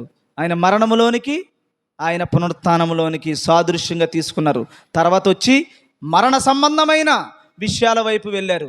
ఎక్కడ రాళ్ళు తీసుకొట్టినా, ఎక్కడ ఇబ్బంది పెట్టినా, ఎక్కడ ఉమ్ము వేసినా, ఎక్కడ ఎగతాళి చేసినా, దెయ్యం పట్టిన వాడన్నా, ఇంకొకటన్నా, ఆఖరికి కుటుంబం అంతా మీద పడి ఆయనను హింస పెట్టిన, ఆఖరికి కన్న తల్లే ఆదరించలేని పరిస్థితుల్లో బయటకు వచ్చి అన్నం పెట్టే పరిస్థితి లేనప్పుడు రోడ్డు మీదకి వచ్చి ఎవరికో సువార్త ప్రకటిస్తున్నాడే యేసు ప్రభు. ఇప్పుడు ఆయనలాగా ఉండదా నీ జీవితం? ఆయనలాగా ఉండదా నీ జీవితం? అయితే నువ్వు సువార్తలో లేవు. సువార్త అయితే ఇదే కదా. యేసు ప్రభు ఏది ఎదుర్కొన్నాడో అది అపోస్తులు ఎదుర్కొన్నారు. గుర్తుపెట్టుకోండి, ఇది యేసు ప్రభువే కాబట్టి అలా చేశారు, మిగతా వాళ్ళు ఎవరైనా చేస్తారా అని మీకు వెంటనే సాతాను వచ్చేస్తాడు. యేసు ప్రభు మాత్రమే కాదు, ఆ తదుపరి అపోస్తులు చేశారు. అపోస్తులు మాత్రమే కాదు, భక్తులందరూ చేశారు. స్టెఫెన్ ఏమవుతాడండి? ఆయనకి స్టెఫెన్ చేశారు, యెఫ్తా చేశాడు. భక్తులైన వారందరూ అలా దేవుని కొరకు వారి యొక్క ప్రాణాన్ని సమర్పించుకున్నారు. మనం కూడా సమర్పించుకుంటేనే క్రీస్తు వారిని. అందుకని అంటున్నాడు, నేను క్రీస్తుని పోలి నడుచుకున్నాను, మీరు నన్ను పోలి నడుచుకోండి. మళ్ళీ అంటున్నాడు, క్రీస్తు యేసునకు కలిగిన ఇట్టి మనస్సు మీరును కలిగి ఉండండి. నేను సిలువనెత్తుకున్నాను, భరించాను, శిక్షించాను, నన్ను వెంబడించగోరువాడు కూడా సిలువనెత్తుకుని నన్ను వెంబడించండి. ఎక్కడండి మిస్ అయ్యాం మనం? ఏది సువార్త అండి? సిలువనెత్తుకోవడం కదా సువార్త. ఒక వ్యక్తిని రక్షించడం కాదా సువార్త? రక్షింపబడడానికి వాడు పెట్టే ఇబ్బందులు కాదా అండి? ఎవరినైనా మనం రక్షించాలనుకున్నప్పుడైనా ఇబ్బందులు వస్తాయి. కాబట్టి నిందించబడి బదులు నిందించక, శిక్షింపబడి బదులు శిక్షింపక, దేవుని యందు ప్రేమతో మనం ముందుకి వెళ్ళాలి. ఇంతకీ సువార్త అంటే ఏదమ్మా? సువార్త అంటే ఏది? ఇంతకీ ఏది? ఇప్పుడు మనం సువార్తలో ఉన్నామా? సువార్తలో ఐక్యమయ్యామా? సువార్తలో కట్టబడ్డామా? క్రీస్తులో మరణములో, ఆయన హింసలో, ఆయన కష్టములో, ఆయన ఇబ్బందుల్లో, ఆయన పునరుత్థానములో, ఆయన రక్షణలో, ఆయన రాజ్యములో నువ్వు కట్టబడ్డావా? కట్టబడాలంటే మరి నీవేం చేయాలి? ఏం చేయాలన్నది చాలా ప్రాముఖ్యమైన విషయం. కాబట్టి నా నిమిత్తం జనులు మిమ్మల్ని నిందించి, హింసించి, అబద్ధంగా మీ మీద చెడ్డ మాటలు పలకడం అనేది సువార్తలో జరుగుతుంది. సువార్తలో జరిగిన తర్వాత చివరికి అది ఎంత స్థాయికి వెళ్ళిపోద్దంటే మరణము కూడా మనకి రావచ్చు. అలా ప్రతి దానిని క్రీస్తుల ఐక్యమై, ఆయన మరణములో ఐక్యమై, ఆయన శ్రమలలో ఐక్యమై, ఆయన సిలువలో ఐక్యమై, అన్నింటిలో కూడా నిన్ను నువ్వు దేవునికి సమర్పించుకుని ముందుకు సాగడమే సువార్త. లేకపోతే అందరం జోరుగా చప్పట్లు కొడదాం, ఇది సువార్త? చెప్పండి ఒకసారి, నా మాట వినండి, ఆలోచన చేయండి. ఈ రోజున ఎక్కడ మీటింగ్ జరిగినా, ఎక్కడ రక్షణ సువార్తలు జరిగినా, ఎక్కడ అద్భుతం జరిగినా ఒక స్వస్థత కోసం లాక్కుపోవడమో, లేకపోతే ఇంకొక దానికి లాక్కుపోవడం. అసలు స్వస్థత చేసినోడికే స్వస్థత లేదు ఈ లోకంలో. పరిణామాలన్నీ గమనించండి. మోసపోకండి, దేవుడు వెక్కిరించబడడు. ఎవరు స్వస్థత చేస్తానంటున్నారో వాళ్ళకే స్వస్థత లేదు. ఈ లోకములో ఈ శరీర సంబంధమైన ఈ ధర్మాన్ని ఒక్కసారి గమనించండి. సువార్త అంటే ఇది అంతే తప్ప. ఈ రోజున ఇదిగో కొయ్యి నాగమని ఉంది, ఈ స్వస్థత చేస్తానన్న ఈ మనగాళ్ళందరినీ ఆవిడికి కాళ్ళు ఇమ్మనండి. ఎందుకండి మోసం చేస్తారు మనుషుల్ని? ఎందుకు మోసం చేస్తారు? మోసం. సువార్త లేదు. మనం మరణించటానికి, బాధపడడానికి, కష్టపడడానికి, ఇబ్బంది పడడానికి మనం దేవునిని నమ్ముకోవాలి. కానీ ఈ భౌతిక సంబంధమైన ఇవన్నీ చిటికేస్తే వస్తాయి. చిటికేస్తే కాకి తెస్తుంది నీకు అన్నం. కాకోలములు తెస్తాయి. అసలు కాకి మొక్క దొరకదు అసలు మనకి. అలాంటిది కాకి పట్టుకొస్తుందట. ఇది చేయమనుని గోడి కిరణ్ ఇబ్బందుల్లో ఉన్నాడు, ఏది స్వస్థపరచమనండి. చంటి హాస్పిటల్లో ఉన్నాడు, స్వస్థపరచమనండి. సంఘమంతా వెళ్ళి అక్కడ కూర్చుంటాం. తప్పుడు మాటలు, చేతగాని మాటలు, దేవునికి విరుద్ధమైన మాటలు వద్దండి. మోసపోకండి. అది కాదు సువార్త. సువార్త అంటే అది క్రీస్తు కొరకు నేను నిందపడతాను, క్రీస్తు కొరకు అవమానించబడతాను, అబద్ధమైన మాటలు, చెడ్డ మాటలు భరిస్తాను, అయినా వాళ్ళ కోసం ప్రార్థన చేస్తాను. దమ్మంటే అదండి సువార్త అంటే. అది ఇది ఇలా తయారు చేయి మనిషిని, ఇలా సిద్ధపాటు చేయి. అందరినీ ప్రేమించు, అందరినీ గౌరవించు, అందరి రక్షణ కోరుకో, అంతే తప్ప. ఏమ్మా దీన్ని ఏదో అంటారమ్మా, నాకు సామెత రావట్లేదు కానీ దాన్ని ఏదో అంటారు. అన్నీ నచ్చితేనేమో బతుకు కోరుకుంటారట. ఏమైనా నచ్చపోతాడు చావు కోరుకుంటారంట, అయిదా ఉంటుందా సామెత, నాకు గుర్తులేదు. సరే, ఏదేమైనా ఇది కాదు సువార్త. ముందు సంఘాన్ని అలా కట్టు, అందులో నుంచి కాకి వస్తుంది నీకు ఇవ్వడానికి. అందులో నుంచి 100 మంది నీకు ఇవ్వకపోవచ్చు, 100 వాడు ఉంటాడు నీకు ఇవ్వడం. ఈ 100 మంది ఇచ్చింది ఒక్కడిస్తాడు, నిన్నేమి దేవుడు విడిచిపెట్టడు. నీలో ఉన్న నీతి కావాలి, దేవునికి నీతి కావాలి. అదండి సువార్త అంటే. సువార్త అంటే యేసు ప్రభు నింద, అవమానం, కష్టం, ఉమ్ము వేసినా భరించే గొర్రెపిల్ల మనస్తత్వం నీకు ఉండాలి. అది నేర్పించాలి, అది సువార్త. అంతేగాని 7 రోజులు చేయండి, 8వ రోజున వస్తుంది, ఇవన్నీ ఎవడ చెప్పాడండి? సువార్త కాదది, అవుట్ ఆఫ్ ద బాక్స్, బైబిల్కి విరుద్ధమైన బోధ అది. చాలామంది అంటూ ఉంటారు, మరి యేసు ప్రభు స్వస్థపరచలేదా, యేసు ప్రభు ఇలా చేయలేదా, అలా చేయలేదా అంటారు. ముందు పిల్లలుగా ఉన్నప్పుడు అందులోకి నడిపించాడు, ఇప్పుడు అవేమీ లేవండి. ప్రార్థన చేయండి, దేవుని చిత్తమైతే నీకు అద్భుతమైనటువంటి జీవితాన్ని దేవుడిస్తాడు. ఇప్పుడు కొయ్యి నాగమణికి పరలోకంకి వెళ్ళడానికి ఆవిడకి ఏంటి ఆటంకం? ఆవిడకి ఏంటండి ఆటంకం చెప్పండి? కాళ్ళు ఆటంకమా? ఈ రోజున నీకంటే నాకంటే దేవుడు ఆవిడని పోషించట్లేదా? అవసరమైతే నీకే 10 రూపాయలు ఇచ్చే స్థాయిలో దేవుడు నిలబెట్టాడు. సంఘాన్ని అంతటికి కూడా ఫస్ట్ టైం ఈ సంఘానికి ప్రభురాత్రి భోజనాన్ని పెట్టడానికి ఆవిడ కారణమయ్యారు. కానీ మనలో ఇంకా ఏదన్నా తేడా ఉంటే, మనలో ఇంకా ఏమన్నా ఇబ్బందులు ఉంటే వాటిని విడిచిపెట్టండి. విడిచిపెట్టడానికి సంఘాలు ఒక మనిషిని మనిషిలా, దేవుని బిడ్డలా, దేవుని పోలికలోకి మార్చడానికి సంఘాలు. అంతే తప్ప తంతు చేస్తున్నాం, వెడ్డింగ్ ఆవిడ కావాలండి, మ్యారేజ్ కావాలి. కానీ వివాహము అన్ని విషయములలో ఘనమైనది, వెడ్డింగ్ కాదు. వెడ్డింగ్ తంతు. అందరూ స్టేజ్ మీదకి రండి, ఇప్పుడు పాస్టర్ గారు మన మధ్యన ఉన్నారు, ఆయన శతమానానికి ప్రార్థన చేస్తారు. ఇవన్నీ తంతులు కుదరవు దేవుని దగ్గర. ఇద్దరూ బ్రతికినప్పుడు, ఆ బ్రతుకుతున్నంత కాలం నేను క్రీస్తు బతుకు చచ్చిపోతానండి, నింద, అవమానం, దేనినైనా దేవుని పరిచర్య కోసం నా జీవితాన్ని త్యాగం చేస్తానండి. That is called marriage. అందుకని ఇద్దరిని జతపరిచాడు. ఎవరైనా ఒకరు తోరిపోతుంటే ఇంకొకరు లేగాలి, లే అనాలి. ఇద్దరు ఒకరు ఎడల ఒకరు జతపరిచి ప్రభు కోసం ప్రాణాలను ఇచ్చారు. అకుల ప్రిస్కిల్లలు అలా వచ్చారు. అకుల ప్రిస్కిల్లలు పౌలు గారి కంటే ముందు తన ప్రాణాన్ని పెట్టడానికి ముందుకు వచ్చారు. అందుకనే ఆ దంపతుల కోసం ఎక్కడికి వెళ్ళినా మనం చెప్పుకుంటాం. అలా దేవునికి ఇష్టంగా మీరు బ్రతకండి. ఒక చిన్న ఎగ్జాంపుల్ ఏంటంటే, ఇది ఇంట్రడక్షన్ ఎంత అయింది, మిమ్మల్ని రక్షించడానికి నేను పడుతున్న శిల్పం చెక్కడానికి. సుత్తి దెబ్బలు నాకు తగులుతున్నాయి తప్ప మీకు ఒకటికే తగులుతలే. సరే, ఒక చిన్న మాట, 4వ అధ్యాయం 16వ వచనం. 12 అవ్వలేదు అమ్మయ్య, చెప్పండి చదవమ్మ.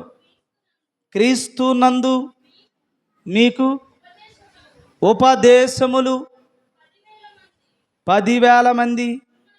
అమ్మా, బోధించే వాళ్ళు యూట్యూబ్లో చూసినా, ఎక్కడ చూసినా బోల్డ్ మంది పాస్టర్లు. జాగ్రత్తగా వినండి, పౌలు గారు అంటున్నమాట, ఇది అండర్లైన్ చేసుకోండి. ఉపదేశించుటకు ఎంతమంది ఉన్నారు? మీరు రోడ్డు మీదకి వెళ్ళాలమ్మా, ఒక్కొక్కడు చెప్తాడు ఆడి జ్ఞానంలో. మీరు ఎక్కడికైనా వెళ్ళండి, నుంచోండి, రాజకీయాల దగ్గరికి వెళ్తే రాజకీయాలకు సంబంధించి చెప్తారు, వాళ్ళకి తెలిసిన నాలెడ్జ్లో. ఇప్పుడు అవన్నీ పక్కనెట్టండి. ఒక బైబిల్ సంబంధించిన విషయం చూసారు అనుకోండి, ఎక్కడైనా డిస్కషన్ వచ్చిందనుకోండి, నోటుకు వచ్చినట్టు ఎవరి మట్టుకల్లా మాట్లాడరా? చెప్పండి అమ్మా. అంత ఎందుకు? మీకు ఏమీ ఎరగకపోయినా మీకు తెలిసిన దాంట్లో చెప్పేస్తారా లేదా? అది ఇదని ఉపదేశిస్తారా? అలా మీకు ఉపదేశించే పరిచర్య చేసేటువంటి పాస్టర్లు ఉంటారా? వాళ్ళకి ఉన్నటువంటి పాస్టర్లు ఉంటారా? వీళ్ళందరూ ఉపదేశించే వాళ్ళు బోల్డ్ ఎంతమంది ఉంటారట. ఎంతమంది ఉంటారు అంటే దాని అర్థం ఏంటంటే బోల్డ్ ఎంతమంది ఉంటారు. చదువమ్మా. తండ్రులు ఎవరమ్మా? తండ్రి ఎవరు? ఉపదేశించే వాళ్ళు బోలు మంది ఉన్నారు. కానీ ఒక వ్యక్తిని రక్షించుకున్న, నాన్నగారు రక్షించిన, నేను రక్షించిన ఒక సంఘం ఉంటుంది ఒకదానికి. ఆ సంఘములో ఒక వ్యక్తి ఆత్మీయంగా రక్షింపబడ్డాడంటే ఆ బిడ్డ ఎప్పుడైనా సరే పొరపాటున ఇంకొక అబద్ధంలోకి వెళుతున్నాడంటే ఆ తండ్రికి ఎంత బాధ ఉంటుందండి. చెప్తున్నాడు, ఉపదేశించే వాళ్ళు బోలు మంది ఉంటారు, కానీ తండ్రులు లేరు. ఈ సంఘానికి నేనే తండ్రి. అర్థమవుతుందమ్మా? తండ్రి నేర్పించకూడదండి. మేము మళ్ళీ చెప్తున్నాను. ఉపదేశించే వాళ్ళు అంటారా బోళ్ళంతమంది అందరూ తండ్రులు అవుతారా? No, no way. నువ్వు తప్పిపోతున్నావు, తండ్రి నుంచి దూరం అయిపోతున్నావు. తండ్రులు అందరూ ఉండరట. చదవమ్మా. క్రీస్తు యేసునందు. ఇది నేను ఎందుకు చెప్తున్నాను? సువార్తలో భాగం ఇది. చదవమ్మా. సువార్త ద్వారా, జాగ్రత్తగా వినాలి. ఇప్పుడు నేను చెప్తున్నటువంటి బోధ ఏ బిడ్డలనైతే కంటున్నామో ఈ సువార్త పరిచర్యలో కన్న తండ్రిగా ఏవైతే ఉందో అది, నేను మీ తండ్రిని గనుక, నేను మిమ్మలను కంటిని గనుక కన్నాను. ఏంటండి? తండ్రి కంటాడా తల్లి కంటాడా? అంటే తల్లి తండ్రి ఆయనేనండి. మామూలుగా అయితే తల్లి ఉంటుంది, తండ్రి ఉంటాడు. కానీ ఇక్కడ పౌలు గారు చెప్తున్నాడు, నేను తండ్రిని అంటూ నేనే కన్నానంటున్నాడు. ఇది కనుక్కున్న సంఘం అండి. నాన్నగారు పడిన కష్టం, ఎంతో కష్టపడి ఈ సంఘాన్ని కన్నాడు. మీకు తండ్రి ఉన్నాడు. ఆ తండ్రి నాకు ఇచ్చాడు మిమ్మల్ని అందరినీ. అప్పుడు నేను మీకు తండ్రిని అయ్యాను. నేను బాప్తిస్మం ఇచ్చినటువంటి వాళ్ళు కానీ సంఘంలో మొదట నుంచి పునాది వేయబడినటువంటి వాళ్ళని అందరూ కూడా ఏండి కంగారుబడి నిన్ను తీసుకెళ్ళి నీకు బాప్తిస్మం ఇచ్చేస్తే నువ్వు ముందు ఎక్కడ, మూలం ఎక్కడ నీది? ఇప్పుడు నువ్వు తండ్రి అనిపించుకోవడానికి కంగారుబడి నా బిడ్డను తీసుకెళ్ళి ఎవరన్నా, ఇప్పుడు నాకు 2 బిడ్డలు ఉన్నారు. నా 2 బిడ్డలు నా బిడ్డలలో, నా రక్తం, నా DNA నాకు సంబంధించింది ఉంటుంది. వాళ్ళు కంగారుబడి ఎవడో ఐస్ క్రీమ్ పెట్టావు, నేను ఐస్ క్రీమ్ వద్దంటాను, చాక్లెట్లు వద్దంటాను, ఏదన్నా వద్దన్నాను కాబట్టి వద్దన్నాయన్నీ ఇంకొకటి ఎవడన్నా ఇచ్చి వాడిని అలాగ మోసం చేస్తే నువ్వు నా తండ్రి కాదు, ఆయనే నా తండ్రి అన్నాడు అనుకోండి. ఆయనే తండ్రి అని నువ్వన్నా వాడి DNA ఒప్పుకోదు. చిన్ని బాబు నా తండ్రి అని ఆడి DNA, ఆడి రక్తం, ఆడి పెరిగిన ఆడి వాతావరణం, చిన్నప్పటి నుంచి వాడు భక్తిలోకి పెరిగిన తత్వం అన్నీ ఆడిని చెప్తాయి. ఈరోజు కాకపోతే రేపైనా నా తండ్రే. గుర్తుపెట్టుకోండి. అలా ఎంతోమంది ఈ సంఘం నుంచి వెళ్ళిపోయారండి. ఎంతోమంది వేరే సంఘాలు పెట్టారండి. చక్కగా ఎంతో మాకు ఇంకొక తండ్రి ఉన్నాడని నమ్ముతున్నారండి. పౌలు గారు చెప్తున్నారు, ఉపదేశించే వాళ్ళు బోళ్ళు అంతమంది ఉండొచ్చు, కానీ సంఘం తండ్రి ఒక్కడే. ఈ తండ్రి నేర్పించేవాడికి దెర్ ఈజ్ నో లైఫ్. అది సువార్త కానే కాదు. నిజమైన సేవకుడు చెప్పే మాటే కాదు. అది మాటే కాదండి. గుర్తుపెట్టుకోండి. ఏ వ్యక్తి అయినా, ఎవరైనా, ఒక వ్యక్తి రక్షణకు కారణం అవ్వాలి కానీ ఒక వ్యక్తి పతనానికి ఎవ్వరూ కారణం అవ్వకూడదు. అది చాలా మంచిది కాదు. ఇది సువార్తేనమ్మా? అందులో చెప్పాడు అది సువార్త. అది సువార్త అంటే, అది నీతంటే తల తెగితే ఇక్కడే తెగాలి.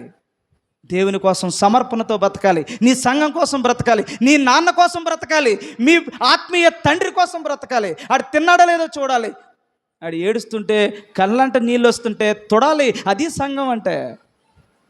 అందుకని అంటున్నాడు, ఇలాంటి సువార్త చేసినటువంటి పాదములు సుందరమైనవి అంటున్నాడు. ఈ నీతి తప్పి చేసే ఏది సుందర పాదాలు కాదు.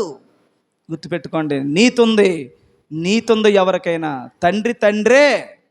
కాబట్టి నాన్నగారి దగ్గర నుంచి మీరు రక్షింపబడినటువంటి బిడ్డల సుమా, ఈ రోజున మీరు ఏది తప్పు చేసినా సువార్త నుంచి పక్కకు పోతున్నారు. బతికినంతకాలం బాగానే ఉంటారు, కానీ తర్వాత దాని పరిణామసారాలు మీరు వింటారు. అది చెప్పమ్మా, చదువు. మీరు నన్ను పోలి ఉండవలనని బతిమాలు కొనుచున్నాను. సేమ్ వే నేను కూడా అది చెప్తున్నాను. నన్ను పోలి ఒక తండ్రిగా మిమ్మల్ని ఎలా పెంచానో, సువార్తలో ఎలా మిమ్మల్ని కట్టుతున్నానో అలాగే పెరుగుదాం, అలాగే ఉందాం, అలాగే బ్రతుకుదాం. అంతే తప్ప ఈ లోపులు ఏదో ఒక రకంగా మిమ్మల్ని మోసం చేయలేని నేను తీసుకెళ్ళి బలవంతంగా కావచ్చు, ఇష్టంగా కావచ్చు అండి. అమాయకుడు గొర్రె కసాయివాడి దగ్గరైనా అలాగే వెళ్తుందండి. గొర్రె, జ్ఞానం లేని గొర్రె ఏం చేస్తుందండి? కసాయివాడి దగ్గరికి వెళ్తుంది. పాపం అమ్మేస్తాడు యజమాని. అమ్మేస్తే ఆ గొర్రెని తీసుకుని అక్కడికి వెళ్తాడు. వెళ్ళిన తర్వాత తల ఎదరకు చాపుతుంది, పాపం నరికేస్తాడు. అది అనుకుంటుంది నరికినప్పుడు, కొట్టుకున్నప్పుడు కానీ తన జీవితం ఏంటి అర్థం కాదు. యేసు ప్రభు వచ్చిన తర్వాతే మీరు వేరైపోతారండి, అటు ఇటు వేరైపోతారు. ఇదేంటి ప్రభా మమ్మల్ని ఈ గుంపులో గెంటుతున్నావేంటి? ఇదేంటి మేము ఎంతో భక్తులము, ఎంతో అద్భుతమైన పరిచర్య చేసాం, మేము ఎంతో సంతోషించే భక్తి చేసాం, ఇదేంటయ్యా మమ్మల్ని ఎలా గెంటేస్తున్నావు ఏంటంటే అక్రమము చేయువారులారా నా యొద్ద నుంచి గెట్ అవుట్, మిమ్మల్ని ఎప్పుడు నేను చూడలేదు అంటున్నాడు. అయ్యో మేము స్వస్థతలు చేశామే, అద్భుతాలు చేశామే, మహత్కార్యాలు చేశామే అని అడుగుతున్నారు వాళ్ళు. అడుగుతుంటే అంటున్నాడు, అక్రమము చేయువారులారా మిమ్మల్ని ఎప్పుడూ నేను చూడలేదు, మిమ్మల్ని నేను ఎరగను అంటున్నాడు. ఇదేంటి, స్వస్థతలు చేసిన వాడిని ఎరగడా దేవుడు? మహత్కార్యాలు చేసేవాడిని ఎరగడా దేవుడు? ఎరగనంటున్నాడు అక్కడ.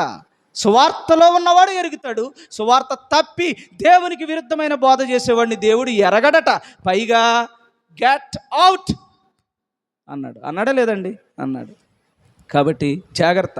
ఒక సంఘం, ఆ సంఘానికి ఆత్మీయ తండ్రి, ఆ తండ్రి కొరకు బ్రతకాలండి. అకుల ప్రిస్కిలలాగా పౌలు గారిని అలా కాపాడుకున్నారండి, తిమోతి అలా కాపాడుకున్నాడండి. అలా సంఘాలన్నీ, సంఘంలో అప్పుడు ఉన్నాయి ఇబ్బందులు అప్పుడు ఉన్నాయి, ఇప్పుడు ఉంటాయి. ఆది కాండములోనే మోషే దగ్గరే వచ్చింది ఇబ్బంది. కోరాహు అనేవాడు పుట్టాడు, సంఘాన్ని పాడు చేసే ప్రయత్నం చేశాడు. పాత నిబంధన కాబట్టి దుష్టాంతంగా అందరిని ఒకేసారి లేపేశాడు దేవుడు. ఇక్కడ లేపుటాకు ఉండదు, దుష్టాంతంగా ఉండి రేపు అగ్నిగుండంలో లేపుతాడు అన్నమాట. కాబట్టి ఎప్పుడూ సువార్త పరిచర్యలో కట్టుబడండి, దేవుని కొరకు బ్రతకండి, నీతిగా బ్రతకండి. నీతి తప్పి బిర్యానీ తినొచ్చు, నీతి తప్పకుండా గింజన్నం తాగండి, లేకపోతే రాత్రికి లేకపోతే మంచిలు తాగండి. దేవుడు నేను వస్తున్నాను, కొద్ది రోజులు ఓర్చుకో అని దేవుడు చెప్పాడు. ఇలాగా ప్రభు దేవుని యొక్క చిత్తాన్ని ఈ రోజున మనందరం సువార్త అంటే ఏంటని నేర్చుకున్నాం. సిద్ధపాటు, బాప్తిస్మలో ఏం జరగాలి? శ్రమలు శోధనలు అన్నీ జరగాల వద్దండి? జరగాలి. అందుకని ఇలా బాప్తిస్మ అయిపోగానే తీసుకుపోయాడు సాతాను. ఎక్కడికి? శోధించడానికంట. ఎలాంటి శోధనలు? ఖడ్గమృగాలు. మృగం ఎలాగుంటుందండి? తమ్ముడు నన్ను ఒక మాటను ఎదుటను పర్లేదు, నన్ను ఏదైనా మాట అన్నాడు అనుకో, ఆ మాట దాని యొక్క నిడివిని బట్టి దానికి రూపం మారుతుంది. ఫర్ ఎగ్జాంపుల్, ఏంట్రా బాబు ఇంకా బురదని ఎత్తనని గట్ట వదలడం అన్నాడు అనుకోండి. ఇది ఇప్పుడు నక్క, కుక్క, లేకపోతే పామ, ఎలుగుబంట, ఏమై ఉంటుంది అంటారు ఆ మాట? అరణ్యం అది.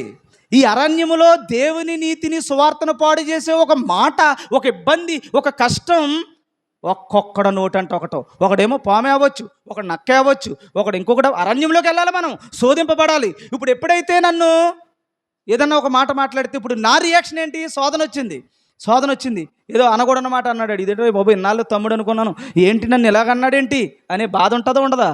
ఉంటుంది. అప్పుడు ఉన్నప్పుడు ఏం చేయాలి నేను? కానీ దేవుని మాటను బట్టి, తీర్మానమును బట్టి తమ్ముడిని దేవుడు దీవించునుగాక, వాడికి మంచి జీవితాన్ని దేవుడు ప్రసాద్. ఏం లేదు తమ్ముడు, ఓకే క్యారీ ఆన్ అని వాడిని క్షమించగలగాలి. అప్పుడు ఇంకొకడు,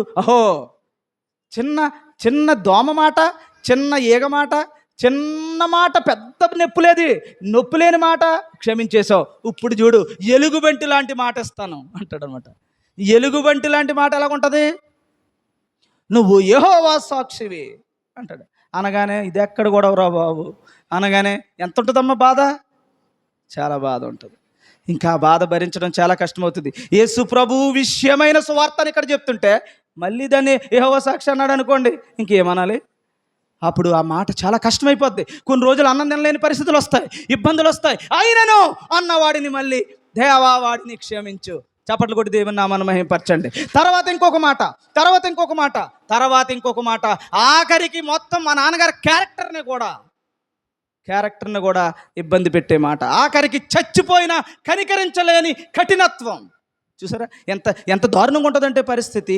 అరే కన్న తండ్రి చనిపోయాడే, నిన్నాళ్ళు పెంచి ఈ రోజు నీ స్థితిలోకి నన్ను తీసుకొచ్చిన ఆత్మీయ తండ్రే అని ఎల్లి నోరారా చూడలేని ఒక భయంకరమైనటువంటి పరిస్థితి, అంటే కఠినత్వం.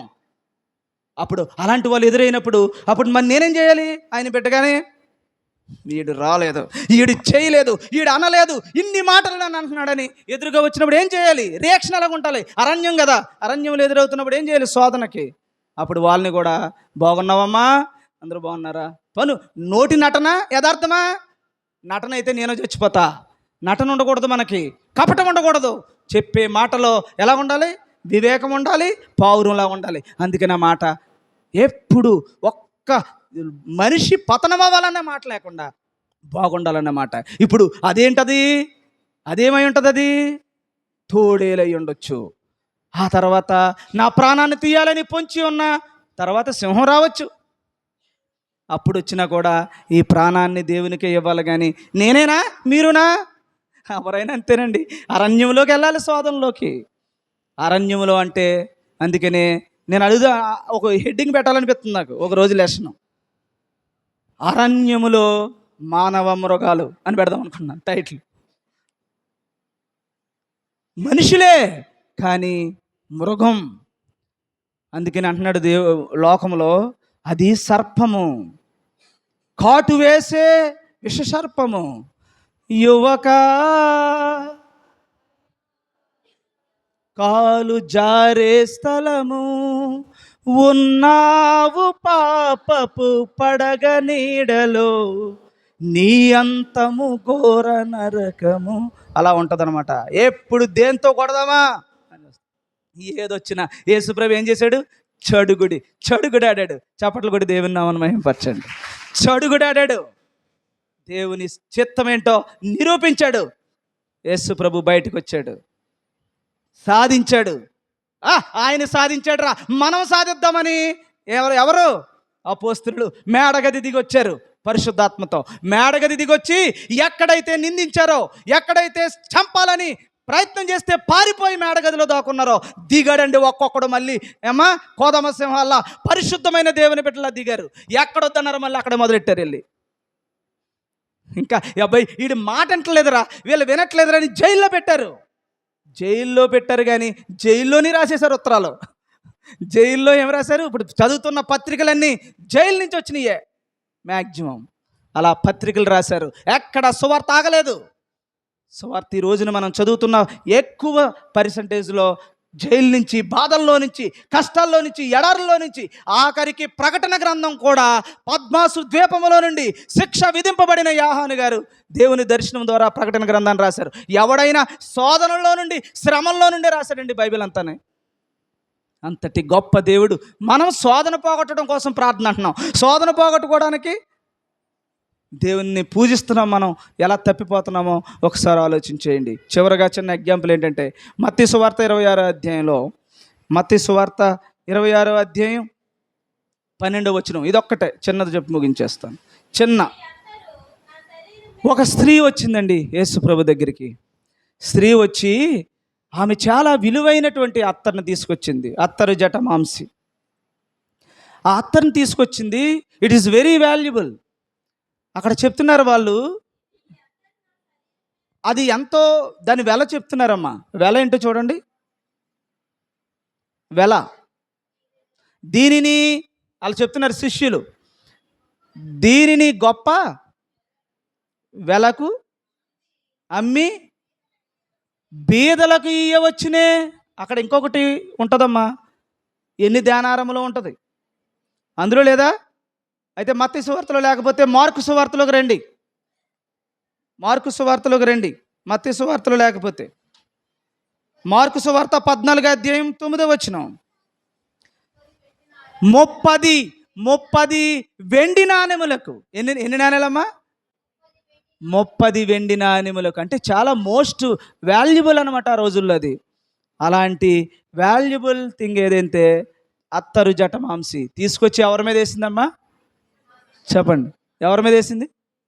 యేసు ప్రభు మీద వేస్తే శిష్యులందరికీ కోపం వచ్చేసింది. అది అమ్మి బీదలకి ఇవ్వచ్చు కదా, అరే అంత నేలమట్టం చేసేసావే, ఊరికే ఎందుకు ఇలా చేసేసావు అని అడిగారు. అడిగితే అప్పుడు యేసు ప్రభు వీళ్ళని సపోర్ట్ చేశాడా, వాళ్ళని సపోర్ట్ చేశారా? చెప్పండి, ఏం సపోర్ట్ చేశారు? ఎవరిని సపోర్ట్ చేశారు? సరే, అక్కడ ఉన్నటువంటి మర్మం చెప్పడానికి అంత టైం లేదు కాబట్టి వివరించట్లేదు, సింపుల్గా చెప్తున్నాను. అక్కడ యేసుప్రభు అన్నాడు, ఈ సువార్త ఎక్కడ ప్రకటింపబడుతుందో అక్కడ ఇది ముందు అందరికీ తెలియపరచబడుతుంది, ఈ స్త్రీ అంత కొనియాడబడుతుంది అన్నాడు. అయ్య బాబోయ్, అందులో అంతేముందమ్మా. సువార్త ఎక్కడ ప్రకటింపబడుతుందో ఈవిడ ఉండాలంటే అక్కడ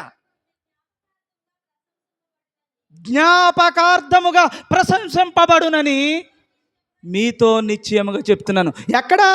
ఏది ప్రకటించబడినప్పుడు? సువార్త. సువార్త ప్రకటించబడినప్పుడు ఈ స్త్రీ గురించి ముందు చెప్పుకోవాలంట మనం. ఇంతకీ ఏం చేసిందంటే ఈవిడ? దాన్ని ఇంకొకలా చెప్పుకుంటున్నారులేండి. ఆ చెప్పుకోవడం గురించి మనకు అర్థమవుతుంది. విలువైనది దేవుని దగ్గరికి తీసుకురావాలి, ఇలాంటి ఆ కబుర్లు కాదు అది. ఇంతకీ ఏమి తెలుసుకుని ఇచ్చిందో తెలుసామే? తన జీవితంలో అత్యంత ప్రాముఖ్యమైనటువంటి ఒక విషయంగా ఎన్నుకుంది. ఏంటో తెలుసా? ఆయన అంటున్నాడు, యేసుప్రభు అంటున్న మాట ఏంటో తెలుసా? ఇది నేను సమాధి చేయబడడానికి ముందే నాకు ఏం చేస్తున్నా, చచ్చిపోయిన వారికి ఏం పోస్తారమ్మా? తన శక్తి కొలది, ఆమె సాధించిన శక్తి కొలది సాధించుకుందట. ఏం సాధించుకుంది? ఎంత కష్టపడితే సంపాదించిందండి ఆ యొక్క సువార్త. ఏమి సంపాదించుకుంది? మీరు అత్తర జటమాంసి కాదు. అయ్య బాబోయ్, అత్తర జటమాంసి అనేది సింబలైజ్డ్. ఇట్స్ ఎ సింబలైజ్డ్గా ఉంటాయి బైబిల్ అంతానే. సింబలైజ్డ్ అంటే ఏంటి? దేవుని మందిరం సింబలైజ్డ్. ఒరిజినల్ మందిరం మీరు మందిరం, మీరు క్రీస్తు శరీరమున, క్రీస్తు శిరస్సుకు అతకబడిన మీరందరూ మందిరం. ఇది సింబలైజ్డ్. దీన్ని చూసి ఇది కట్టబడాలి కదా. నా మాట అర్థమవుతుందా? సింబలైజ్డ్ అంటే ఇప్పుడు అత్తరు జటమాంసేది సింబలైజ్డ్. అందులో ఉన్న యథార్థత ఏది? అందులో ఉన్న పరిమళం ఏది? ధూపం ఏది? నైవేద్యం ఏది? ఏమా మనోహరమైన ప్రీతి కలిగిన సువాసనగా నా దగ్గరికి చేరుతుందన్నది ఏది? అందులో ఆమెట ఎంతో కష్టపడి విలువైనది సాధించుకుందట తన జీవితంలో సువార్త ద్వారా. ఏంటా సువార్త? యేసు ప్రభు మరణానికి ముందే, భూస్థాపితములకు ముందే ఈ అత్తర జటమాంసిని మీద పోసిందంట. అంటే ఏంటట? ఏం చేసిందమ్మా? సువార్త. ఆయన నలగగొట్టబడాలని, ఆయన హింసింపబడాలని, ఆయన నిందించబడాలని, ఆయన మరణము చేయబడాలని, మా శరీరము ఎప్పుడు కుళ్ళు పట్టదని, తిరిగి పునరుత్థానుడు అవుతాడని మొత్తం సువార్త అంతా అత్తర జటమాంసిలో ఉందండి. మొత్తం అంతా అందులో ఉంది. అది తీసుకొచ్చి ఎవరి మీద పోసింది? దానికి అర్హుడని, దానికి యోగ్యుడని ఆయన మీద అలా పోసింది. నడినెత్తి మొదలుకొని అరికాలి వరకు ఆయన ఎంత పవిత్రమైనటువంటి భక్తి, అంత సువాసన భరితంగా తండ్రికి అంగీకరించబడ్డాడో అలా అంగీకరించబడ్డాడంటండి యేసు ప్రభు. అంగీకరించబడ్డా. అలాంటి దానిని తను ముందుగానే ఏం చేసింది? సిద్ధపాటు చేసింది. ఇప్పుడు ఈవిడికి ఉందా సువార్త అంటే ఏంటో? తన జీవితమును అలా సిద్ధపాటు చేసుకుంది ఆ యేసు ప్రభు. అట్టి జీవితం. ఇదే విషయాన్ని వాళ్ళకేం చెప్పాడు? శిష్యులు అంటున్నారు పక్కన, నువ్వు ఏంటి చేసిన తప్పు అంటున్నాడు. ఈ రోజున కూడా నేను చేసేది తప్పు అంటున్నారు. ఎందుకు తప్పు అంటున్నారంటే ఆత్మ సంబంధమైన నేత్రము లేదు, సువార్త లేదు, పరిచర్య లేదు, ఉత్తుత్తి రక్షణలు, ఉత్తుత్తి ప్రార్థనలు, ఉత్తుత్తి అన్నీ లోక సంబంధమైనవే. ఇప్పుడు ఈవిడ్ని శిష్యులు ఏమన్నారు? తప్పు చేసావు, ఇది పేదలకు అమ్మవచ్చు కదా అన్నారు. యేసుప్రభు అన్నాడు, ఈ సువార్త పరిచర్య ఎక్కడ జరిగినా ముందు ఈవిడి గురించే జ్ఞాపకం చేసుకోవాలన్నాడు. అంటే సువార్త అంతా ఇప్పుడు ఆవిడ చేసిన కార్యములో ఉందా? అలాగే నీ జీవితం కూడా అత్తర జటమాంసం అవ్వాలి. అది యేసు ప్రభు మీద ప్రోక్షించేది అయి ఉండాలి. అప్పుడు దేవునికి నువ్వు శబాష్, ఇది జ్ఞాపకంలోకి వస్తావు. నన్ను జ్ఞాపకం చేసుకున్నటకై దీనుని చేయుడి, ఇప్పుడు నిన్ను జ్ఞాపకం చేసుకోమన్నాడు ఈ లోకానికి. చూసారా ఎంత అద్భుతమైనటువంటి పరిచర్య. కాబట్టి మీరందరూ అలా ఉండాలి, అట్టి సువార్తలో ఉండాలి, అట్టి పరిచర్యలో ఉండాలి, అట్టి ధన్యత ఇవ్వాలి. ఇంకా 2 మాటలు ఉన్నాయి అక్కడ వివరించాల్సినవి, వీలైతే మరొకసారి చెప్తాను. కాబట్టి దేవుడు మిమ్మల్ని అందరినీ ఆశీర్వదించునుగాక. సువార్త అంటే ఇదమ్మా, ఇది క్రీస్తు విషయమై నీకు తెలియాలి, క్రీస్తు విషయమై నువ్వు ఉండాలి, ఆయన మరణంలోకి రావాలి. అందుకే ముందు చెప్పాను మీకు 3 రోజుల్లో చేశాడని, 3 రోజుల్లో చేశాడని, భూగర్భములో చేశాడని, సాధించాడని, మనిషి రక్షణార్థమై చేశాడని. ఆ రక్షణకు నువ్వు రావాలంటే ఇట్టి క్రియలో, ఇట్టి సువార్తలోకి నువ్వు రావాలి. ఇంకా పై మాటలన్నీ వృధా. మిమ్మల్ని మోసం చేయడం తప్ప అందులో ఏమీ లేదు. కాబట్టి వాళ్ళకే లేదండి స్వస్థత, నీకేం చేస్తాడు స్వస్థత? కావాలంటే ఒకసారి బాగా ఆలోచన చేయండి, ఒక దిక్కును కూర్చుని, మీకు తెలిసిపోద్ది జీవితం ఏంటో. దేవుడు చెప్పాడు, అలా చెప్పాడు. ఏండి ఈరోజు నాకు బాగున్నాను, రేపు బాగోకపోవచ్చు. యేసు ప్రభువు కానీ, అపోస్తులు కానీ, పేతురు గారికి, అత్తగారికి కానీ వాళ్ళకైనా బాగున్నాయా లేదా? వస్తాయి, పోతూ ఉంటాయి. దేవుడు చిటికేస్తే వస్తాయి, చిటికేస్తే పోతాయి. ఏదొచ్చినా మన మంచి కొరకే. వెంటనే మోకరెళ్ళండి, దేవుడిని అడగండి, ప్రభువా ఈ సువార్త పరిచర్యలో నేను ముందుకు వెళ్ళడానికి ఈ జ్వరం నాకు ఆటంకంగా ఉందని అడుగు. నువ్వు చేసే పని దేవుని పని కనుక చిటికేస్తే పోద్ది.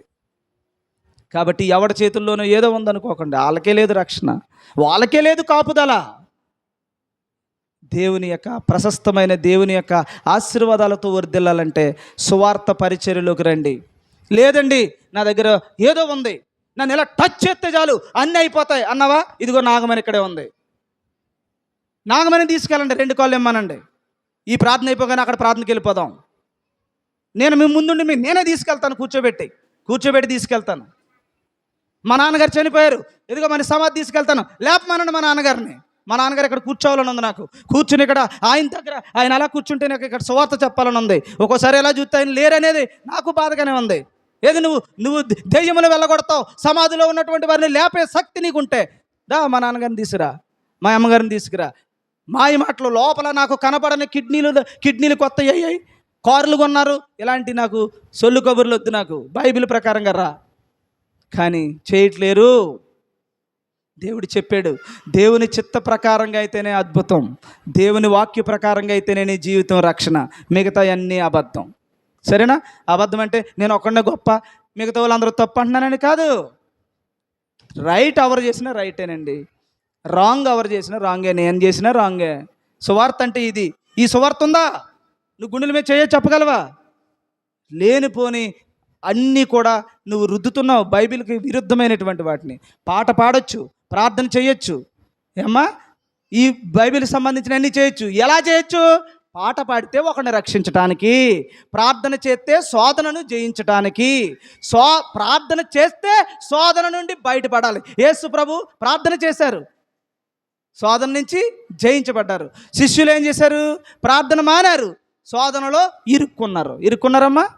అందుకని ఓరే నిద్రపోతులారా, ఓయ్ లేచి ప్రార్థన చేయండి, ఎందుకు అలాగే పడిపోతున్నారు అని దేవుడు హెచ్చరించాడు. ఒకరోజు ప్రార్థన చేసుకున్నారు, వారు కూడా శోధనలను జయించారు. ప్రార్థన చేస్తే శోధన పోవాలి. శోధన పోవాలంటే ఏంటి? శోధన అంటే ఏంటి? మళ్ళీ ఇందాక చెప్పాను, నన్ను అన్నాడు ఏదో మాట, దాన్ని క్షమించగలిగే గుణం నాలో రావాలి. అది శోధనను జయించటం అంటే. వాడు అగ్నిబాణాలు వేస్తాడు, నువ్వేం చేయాలి? దాన్ని ఆరిపేస్తూ ఉండాలి. అపవాది వేయుచున్న అగ్నిబాణములను ఖడ్గము వలె ఎదుర్కొని ఆర్పివేయుచున్నది. ఖడ్గమేది? వాక్యం, సత్యం, సువార్త. అందుకని బట్టనమ్మైనా కత్తి కొనుక్కో అన్నాడు దేవుడు. అందరూ కత్తులు కొనకండి, బట్టమ్మైనా కత్తి కొను అన్నాడు. కత్తి అంటే ఏంటి? నిన్ను నీవు రక్షించుకునే రక్షణ కవచం కొను. దేంతో? ఇదిగో ఆవిడ కొనుక్కుంది, అత్తర జతమాంసి యేసు ప్రభు మీద వేసింది, ధన్యురాలయ్యింది. నువ్వేమి? ఆవిడ కష్టపడిందమ్మా, చాలా కష్టమట. ఆవిడ ఎంతో కష్టపడితే కానీ ఆ ఆయుధం రాలేదు తనకి.